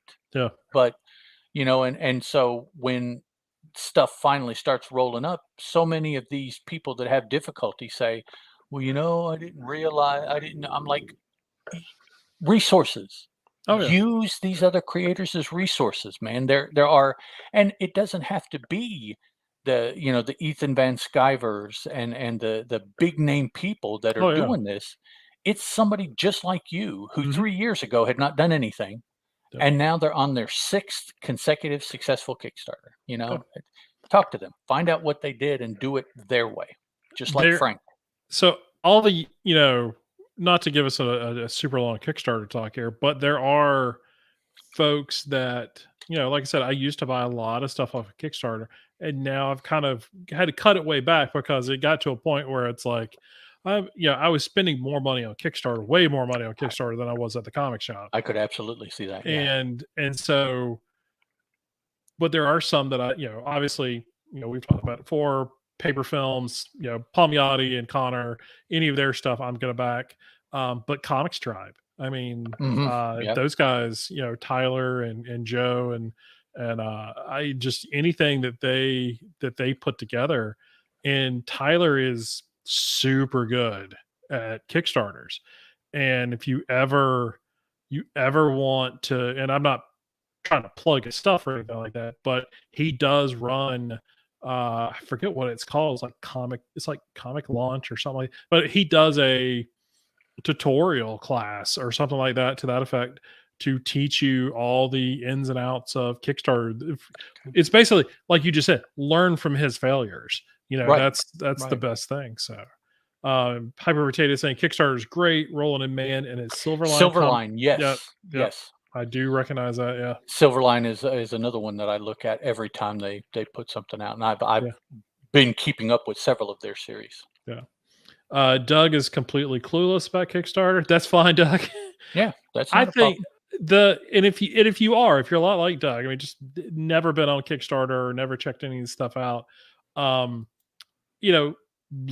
I mean, the easiest thing to do is it is split up into sort of divisions or whatever. There is a comic book section, and it has comics, much like Ed's been talking about, or graphic novels and art books and stuff like that. Like, so you can just sort of look through all the things, that are there, and if you got, obviously if you got questions, we definitely will, Ed would probably be a much, better resource than I am. Mike Myers does a lot of Kickstarters too. Oh, for sure. Yeah. And he's the one I saw Bad Bug with, because I did a quick search on Twitter because I knew I'd seen it in Twitter. He just got some book from Bad Bug not too long ago. So that's what it was. Hyper Potato, I've backed a bunch of Comics Tribe. They've come a long way. First campaign I got was damaged, and they for sure. Yeah. And that's, and that's just the thing. Unfortunately, shipping is a very touchy thing, and you try and, as someone who tries just to sell comics online and everything, shipping is a tricky thing as far as like costs and stuff like that. So you try to, it's all about weight, really. Size is a little bit to it, but it's a lot about weight. And so sometimes you just sort of miss the mark in how you package things correctly. You never send something out. I mean, at least no one that I know sends something out, because, with the intent of it being damaged. You hope that it won't, and you do what you can cost effectively. But yeah, they have learned a lot of stuff, I know, over the years. So yeah, Flatline is another one that I see a lot of. Cool. See, maybe one of these days we'll grab some folks who do a lot of Kickstarter backing and have a conversation. do a little round table or something like that. Maybe I'll learn something, because like I said, I haven't backed a whole. Although I say that, and I still get emails from, and we've talked about this again before. A lot of those campaigns that I backed years ago that I still haven't received yet, I'm still getting updates. Like I got one today. It's like it makes it sound like it's coming. Yeah. 5 or 6 years later, but maybe it will. Maybe it won't. Throwing out companies, Hero Tomorrow is another one that has a lot of good stuff. I don't think I might have talked about one or two of their books. I squoze it into a boom show here or there, maybe. But I met the dude at Heroes. Oh, okay, cool. And he told me, the next week after Heroes, he was dropping his next Kickstarter. And when I backed it, he sent me a personal message detailing our meeting at Heroes. And I was nice. I was like, okay, dog, you win. If you put it on Kickstarter, yeah, it's I'm there. So as long as he delivers and it's a good yep. You have got Ed from here on out. So. Yep. Bet Roland Mand or Amanda Rachels would come on your show representing Silverline or Flatline. Oh, I'm sure. Okay. Yeah. Now, I do know. Well, I say I'm sure. Who knows? There's 2 or 3 podcasts that I listen to that they have offshoot shows where they focus on creators who are using Kickstarter or Indiegogo or whatever this newer one is, Goop or Goom or whatever that one's called. I forget. And I say that kind of in jest, but it is kind of a goofy name that they picked to help remember. But it's not working with me. I backed their first couple, but that's all that's interested me so far. All right. Let's see. My next book is what is my next? Skybound X number 25. I did talk about this last episode as a book I was looking forward to. Coming out. So here it is. Yay. It is one of like 1,000 covers. Probably not that many. There's probably 6 or 7. But there's even a San Diego Comic-Con edition. Let's see quickly. A guy at Heroes, Chris Anderson, talked me into backing his campaign here. The smooth sellers, man. It's interesting the way it's evolved and cons used to be. Oh yeah, for sure. Oh, and I have have walked around Heroes and literally have stopped at people who their banners look interesting to me, and I've never heard of them or their book before. Don't know if it's on Kickstarter or whatever, but it's right there, and I'm like, sell me your book, pitch me what it is. Yeah, there you go. And like, cause I want to know what if you just kind of like, well, here's my book. And some people with personalities are like that, but it's just kind of like, if you are super passionate about your thing, even if you're subdued and sort of an introvert in how you explain it to me, I can see that. And so I get excited about that. And I have bought a bunch of books at Heroes Con solely based off of the conversations that I've had with those folks. And it's fun. That's one of the reasons I enjoy going to Heroes is just that interaction with just folks I've never met before, and sort of that exchange of knowledge of what they're putting together in the books and stuff. And I have gotten home and over the course of a couple of weeks read the stuff that I've picked up, and become fans of these folks and picked up other stuff from them in the future. So yeah. All right. So Skybound X number 25. This is Skybound's attempt to do one of the images of tomorrow, which is where a few books back in the day at Image, jumped forward and showed you, what the 25th issue of that series was going to be. It was Stormwatch and Brigade and Bloodstrike and maybe one other one. I always forget if there's another one. But they they jumped forward, and so we got to see what the 25th issue of Stormwatch was going to be, because that ran for 50 issues. We eventually 15 or 20 years later found out what the 25th issue of Brigade was, because that finally finished or came back for a little while. And then Bloodstrike, we just never or maybe it was Bloodstrike. No, it was Bloodstrike we got, and Brigade we didn't get. Either way, it was whatever. So the Skybound X, was a 5-issue miniseries that came out last year, and so they thought it'd be funny to do sort of a flash forward. It's really not a 25th issue kind of thing. This is an anthology series, so it doesn't really kind of matter. But the cool thing about it is it's an anthology series, and so we get a mixture of stuff. We get a Battle Beast story, which is called Prelude, which takes place directly after his first appearance in Invincible. So that one's done by Robert Kirkman and Ryan Ottley, which is awesome. Then we get another series, Dark Ride, which is from Joshua Williamson and Andrea Bresson. I apologize for that. But this is a story that introduces you to their new ongoing series. Dark Ride is actually a solicited series. I think it's coming out. I think the first issue will be out I think second issue got solicited this month. So maybe it's next month, October, or next year. What are we in? Part August? So August we'll see the first issue. So it all runs together at this point. Yep. Another part of this, another issue, our story is Chroma. That's it's written and drawn by Lorenzo Del Felici. That is a super interesting book, and I'll kind of talk about these different stories in here in a second, just to give you a little bit who's the creators. Scurry, which is done by writer artist Max Smith, and then, like I said, there's like 7 or 8 different variant covers or whatever. The Battle Beast thing was fun. If you can give me a Kirkman Ottley story, I would like Invincible back, by the way. But if you're going to give me sort of other stuff like Battle Beast and stuff like that, like I said, this particular issue takes place right after his first appearance in Invincible, where he is just Battle Beast is made for battle. He wants to destroy everything in hopes of finding the thing that will destroy him. He doesn't want to be this rage machine for all of eternity. He wants to die. So he wants to find a foe that will do that for him.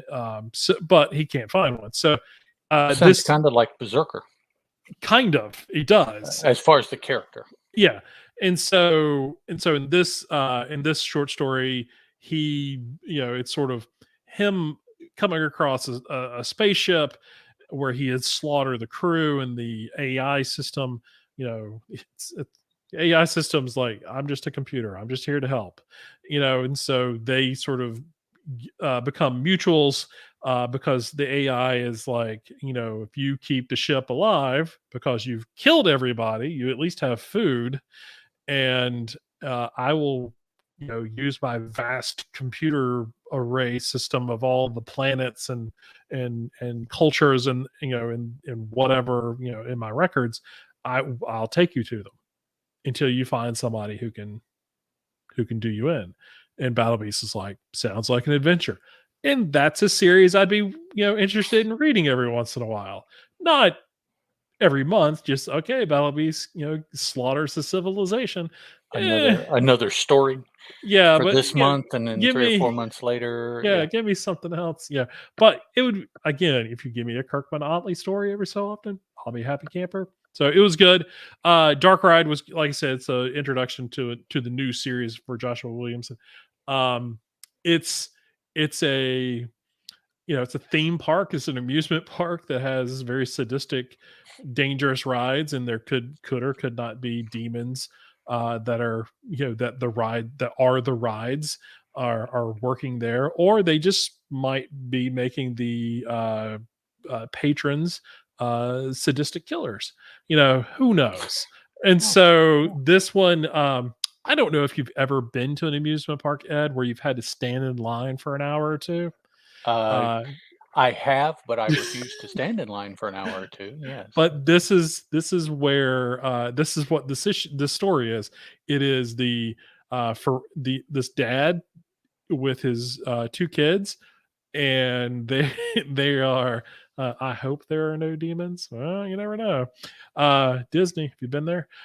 So they so one of the kids There's a glimpse. He looks at the dad, looks in the rearview mirror, and the kid turns into a demon. He's like, "What the frick is that?" And then the kid's back to normal. And then it definitely feeds on the father's frustration and rage of being, in the line in the car, but then also standing in line to get into the park. And he ends up fighting a guy who he thinks broken line. I mean, these are normal things that I've seen in person and just sort of laugh at. I'm like, you need to chill out, dude.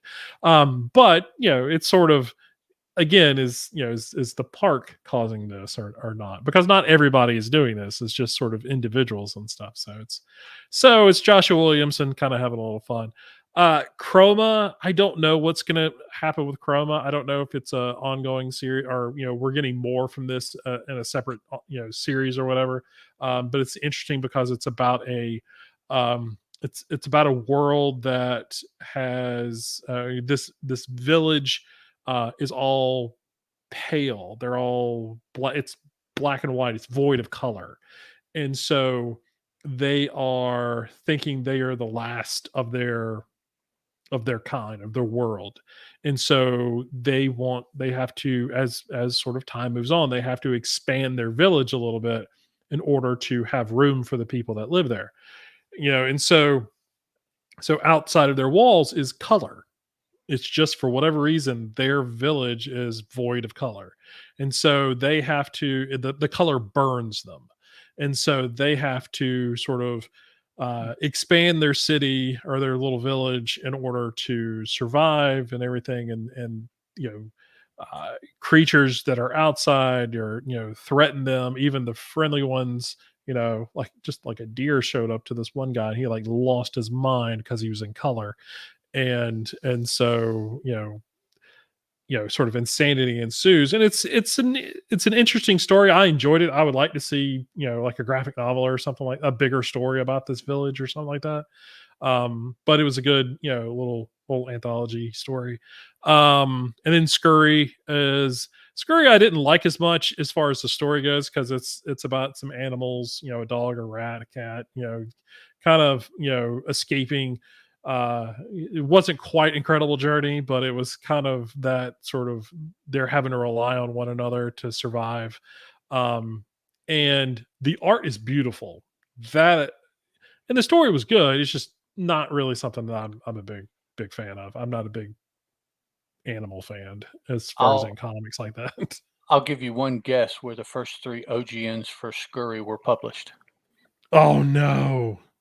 So there's more that's already out there? The first 3 OGNs were Kickstarters. I bought all 3 Were of them. they? Yes. Oh. Okay. Yeah, if I knew where they were, I'd hop back here quickly and grab them. But well, that's interesting. It's a property that now I don't know if that means that these are going to ultimately be released via Image, or maybe what the nature of the relationship is now. I do remember reading that he had something coming up soon with Image.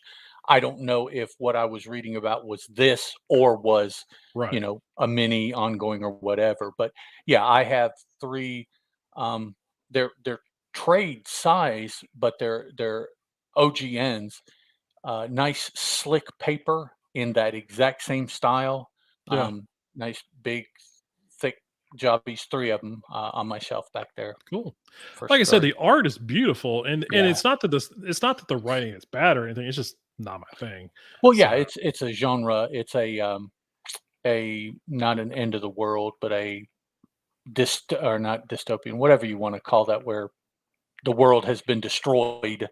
Yeah, in essence, the animals are left on their own. Yeah, it's the story of animals. Like the stories that I have focused on the mice / rats. So most of the perspective was from their point of view in dealing with their tribe, and then dealing with these other animals, all of which typically were bigger, dogs and cats and some birds. Like there's some pretty foul ducks and some other creatures that they deal with.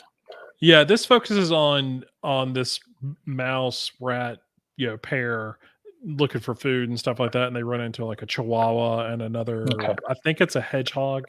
they run into, and then they're being chased by other bigger dogs and stuff like that. So um it you know I I've watched Secret of Nim. I'm a huge fan of that, but that was when I was a kid.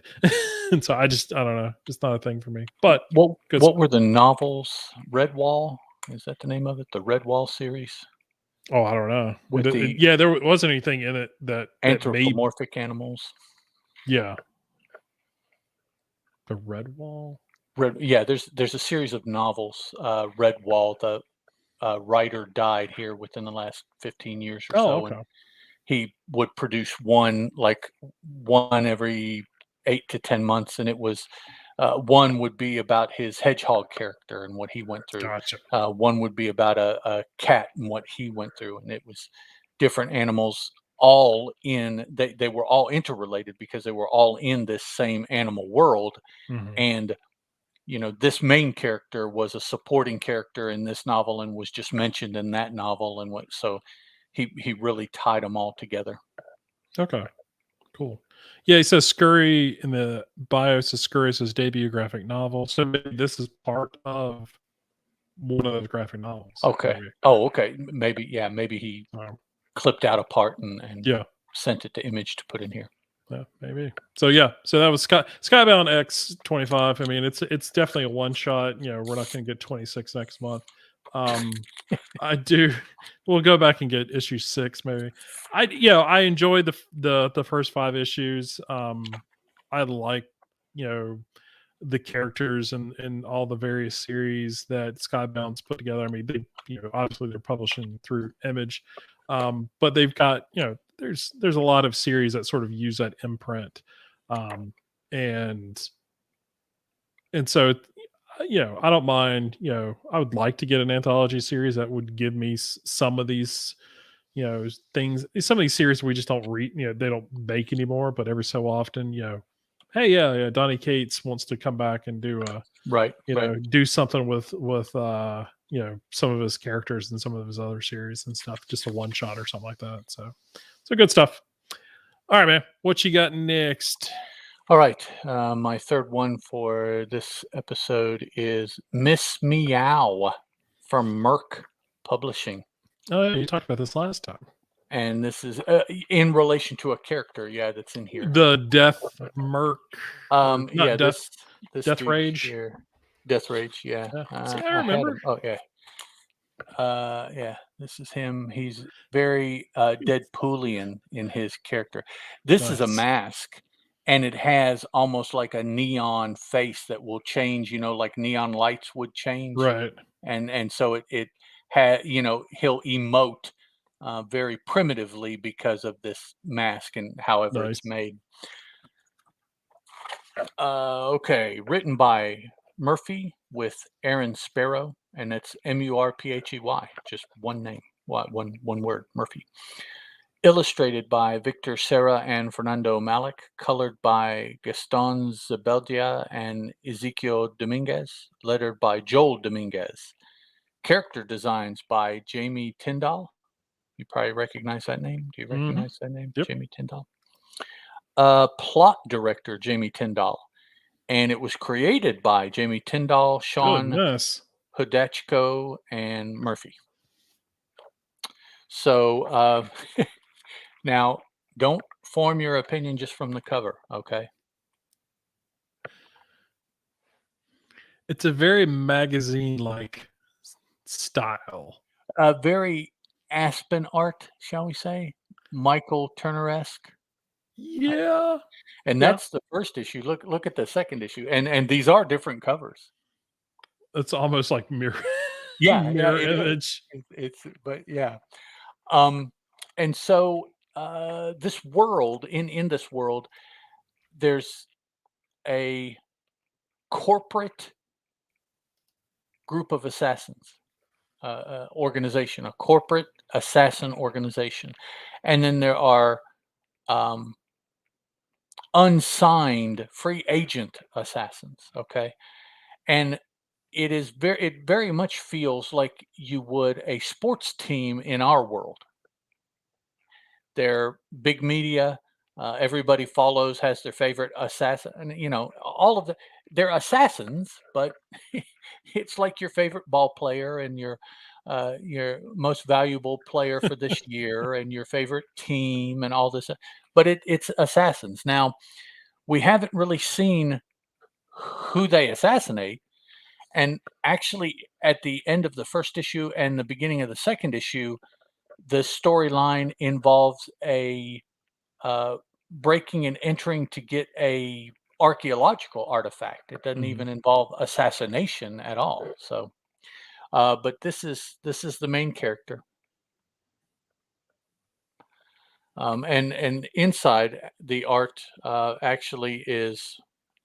Let's see, some good stuff. Is very much the same style art.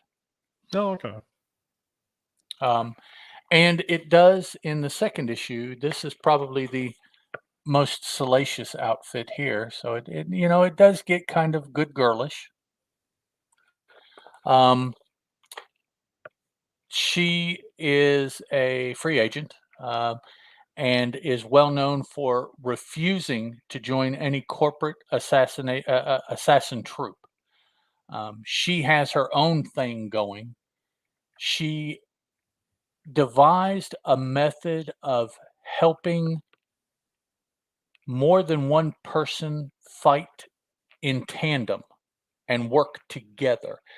She, in essence, can neurally link multiple people so that they act and react coordinatedly of themselves. They don't have to be told by an external person what to do. The person just says it, and they all act on that instruction. So, you know, each individual person doesn't have to be told their part because they just understand their part in that they're, you know, part one, part two, part three to however many people.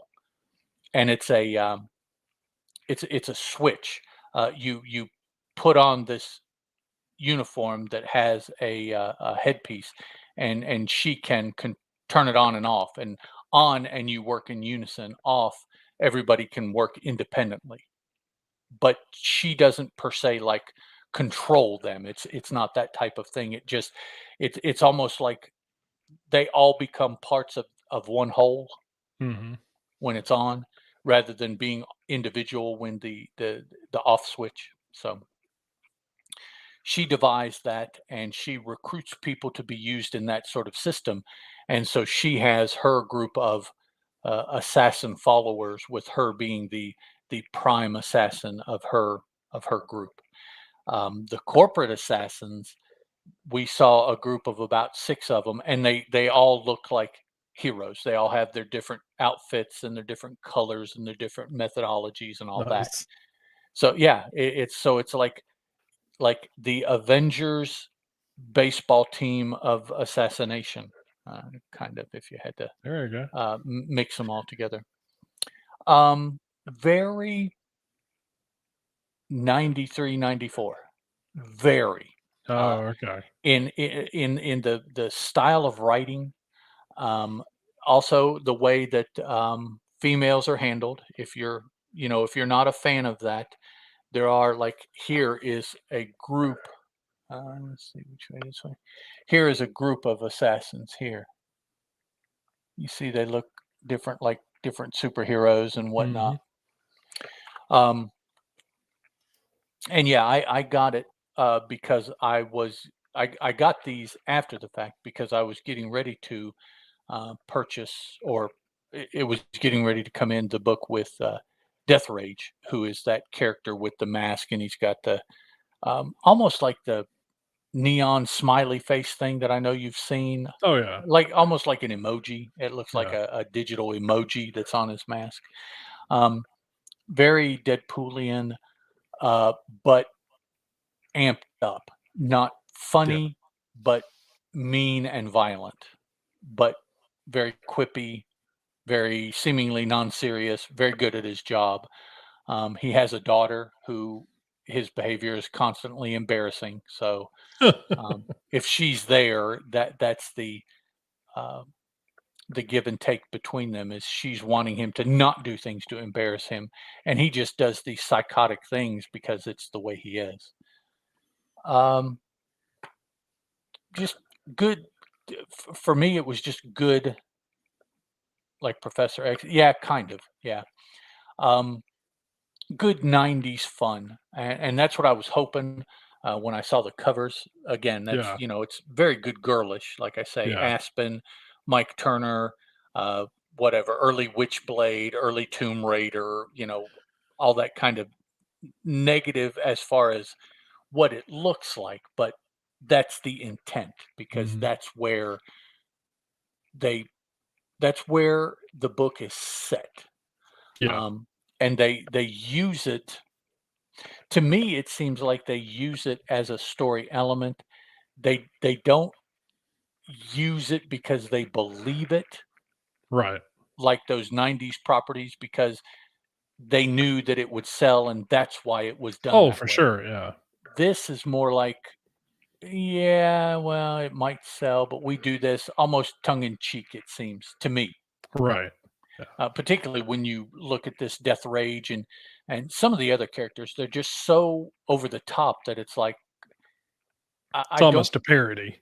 Yeah, I don't think it's intended to be a parody, but they're trending that way so that they can use these elements that perhaps people find more objectionable, and they won't object as much because they don't do it like seriously per se. Right. Yeah. Kind of hard to be exposed to it and explain it. If you were the creator, or if you read it, you would see what I'm trying to say, and it's like, yeah, I know what you mean, even though you can't really put it into words. Yeah, I mean, I get where you're coming from. That is kind of, it's like, me back in the day trying to explain, no, this is this is why I like reading Fathom. This is why I like reading Hellfire. Right. None of that. There is no exploitation for the sake of exploitation. It's this is the way. This is the character design. It has really nothing to do with the story or anything like that. Yeah, it's not, just and then this is Merc Publishing's. This is on the back page, and these are straight up bought out of previews. Merc Publishing. This isn't a Kickstarter or anything like that. Yeah. So cool. Yeah, I do know that they do have them on Kickstarter, and so I've seen them. I just looked them up while you were talking. Oh, did they? Yeah, okay, I guess that's so where they started. all the issues were on Kickstarter, and as far as Death Rage and Miss Meow. So okay. And now they're being published through or released through Diamond. So yeah, I didn't see them on Kickstarter. Yeah, I think it's one of those things. The really cool thing about Kickstarter is it allows you to follow your friends and what they pick up and stuff. Right. And so so I get notifications about a lot of stuff that people pick up, and because I'm just not on Kickstarter anymore like I used to be, and I have been very tempted on a lot of things that my friends have backed simply because of that. And I know a couple folks have backed their stuff in the past. That's why when you were talking about it originally, I'm like, I really feel like I've seen that somewhere else. And so I had to do, I looked them up just to make sure. But yeah, that was one of them. So it's a good stuff. So, all right. So I'm going to wrap things up with Grimm number 3. This is from Boom Studios. Obviously, we're not a Boom show anymore, but still a big fan of this series. We still like Boom stuff, yeah. Oh, for sure. Written by Stephanie Phillips, illustrated by Flaviano, colors by Rico Grinzi, lettered by Tom Napoliano, and then a lot of other covers. So, for old time's sakes, it is Madison Goyette is the designer. So, this is so. If you've not been following along with Grimm up to this point, we have the explanation is there is a Grim Reaper and then there are Reapers. And so sort of the Reapers do sort of the day-to-day collection. Hyper. You mean you're not just a Boom show now? Nope. That's what we've been trying to do. Yeah. So, although we've talked a lot of Boom today. But so there are a lot of Reapers, and so the Reapers do sort of the day to day. And basically, the afterworld is sort of this bureaucracy now. And so a lot of rules and regulations and this and that, and blah, blah, blah. And so, in doing so, we get a lot of these Reapers. We're introduced to, 3 of them off the bat. This particular issue is sort of, I'll leave it alone. I would like y'all to read the first 2 issues if you can, and 3 issues actually, if you can get a hold of them. The 4th printing of number 1 just came out this week. Oh dear God. Did it 4th printing? Wow. I was like, seriously? Okay. And then the 3rd, it was in FOC. It's either the 2nd printing for number 3, or maybe it was the 3rd printing of number 2. I forget which one it was. But yeah, so even that is getting there. Hyper somehow Miss Grimm from my pre-order box picked up the first 2 issues after the fact. Can't wait for the 3rd. Cool. Yeah, 3 just came out this week, so and it's really good. I really enjoyed it. It definitely progresses the story along. So it definitely feels like there is this is sort of the middle section of whatever the story is, because we're introduced to the End is what its name is. And at first I thought he was the Grim Reaper because it's this giant cloaked skeleton who glows red underneath a black cloak. But he's not the Grim Reaper. He's known as the End, and he's the one that comes to balance life and death. And so apparently he's brought, the assumption he's brought is because of Jessica's, because of what all's happened to her in the first 2 issues. And so there's an imbalance. She may be the cause of it. His job is to basically destroy, he has the ability to destroy Reapers. And so I forget what the one lady who's sort of in charge of everything, she's like, I don't know what you're doing here. This is not a thing you should be here, blah, blah, blah. And he's like, Jessica Harlow was kind of, the reason. And, but he's very big and brooding, and he's just a lot of yelling, just no, and Jessica, just a lot of, single 2-syllable words is about as far as he can go. But he grabs a Reaper who attacks him, and just the Reaper disintegrates. So and so they know this. They all know who he is. They were like, "Oh, this is not good." And so apparently she explains that they need a cleansing or a restart, and that he needs to not just kill Jessica or remove her from the board, but needs to sort of cleanse all of the Reapers, or at least start to cleanse the Reapers. And so apparently she's got some big master plan, because we're then sort of told a little bit about, because the Grim Reaper, we don't know where he is. We don't know where Death is. So we're given some that he was here up to a certain point, and then he just left, and then so she's been in charge ever since. And so nobody knows that he's left, as far as like in the general public, as far as the Reapers go. Only a handful of people know. And so when Jessica and all the guys, I forgot what are their names again. I always forget. It's Jess and then Marcel, and then I forgot what the older dude's name is. But either way, they get told, that what's going on, that Death is missing. And so they're led to, as they're trying to all escape the End, one of the lead ladies, like right hand men, he's sort of there. It's like someone needs to watch her and keep her sort of in line. And so he's sort of done that. And although he's looked at sort of as like a kiss ass to her, his whole thing is like, I need to stay close to her. And so until Death is found. So he ends up taking Jess and Marcel to the other guy to Death's like throne room. And obviously it's empty, and that's where he explains what's happened to Death and everything, but his scythe is there. And he's like, and if his scythe is here and not with him, then we're sort of afraid what that means. And he's explaining, and it's one of those classic comic book things. As he's explaining, no one else can use Death's scythe other than him.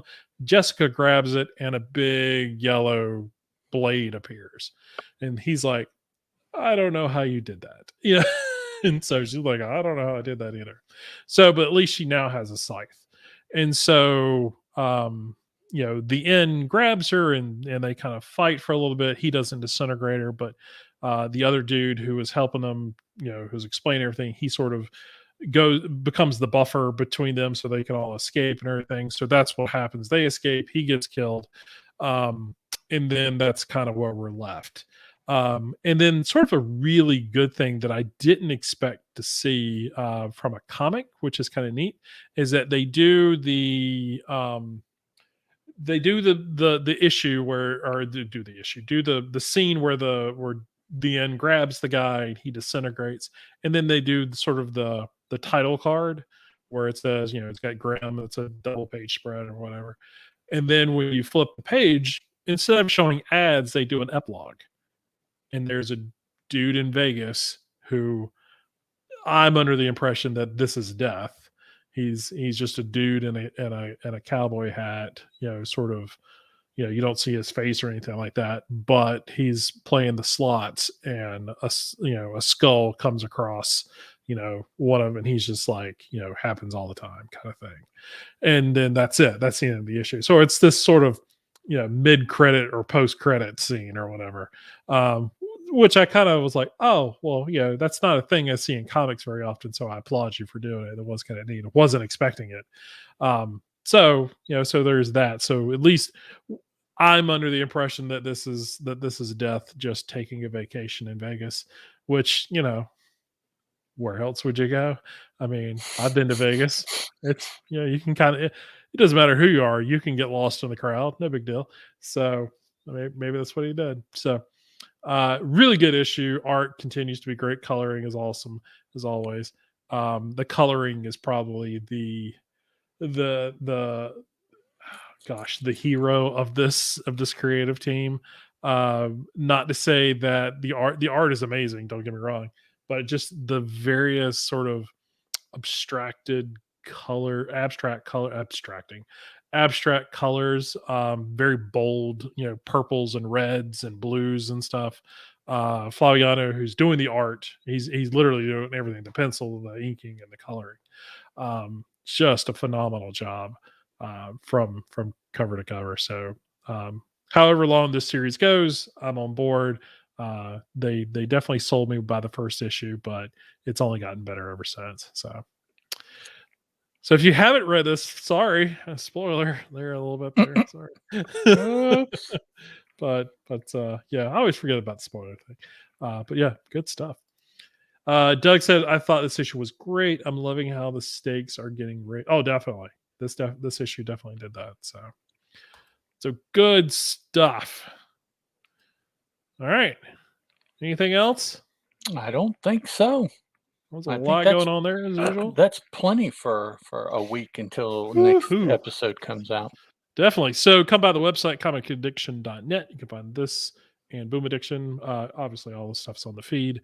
Come by our forums that is hosted by Just Another Fanboy. It's justanotherfanboy.freeforums.net. The link is in the show notes. Email is comicbookaddict@gmail.com. Please be sure in the subject that you say for the podcast or for the show or whatever. So that he doesn't. So I don't delete. Away like I don't think it's a Comic-Con press release.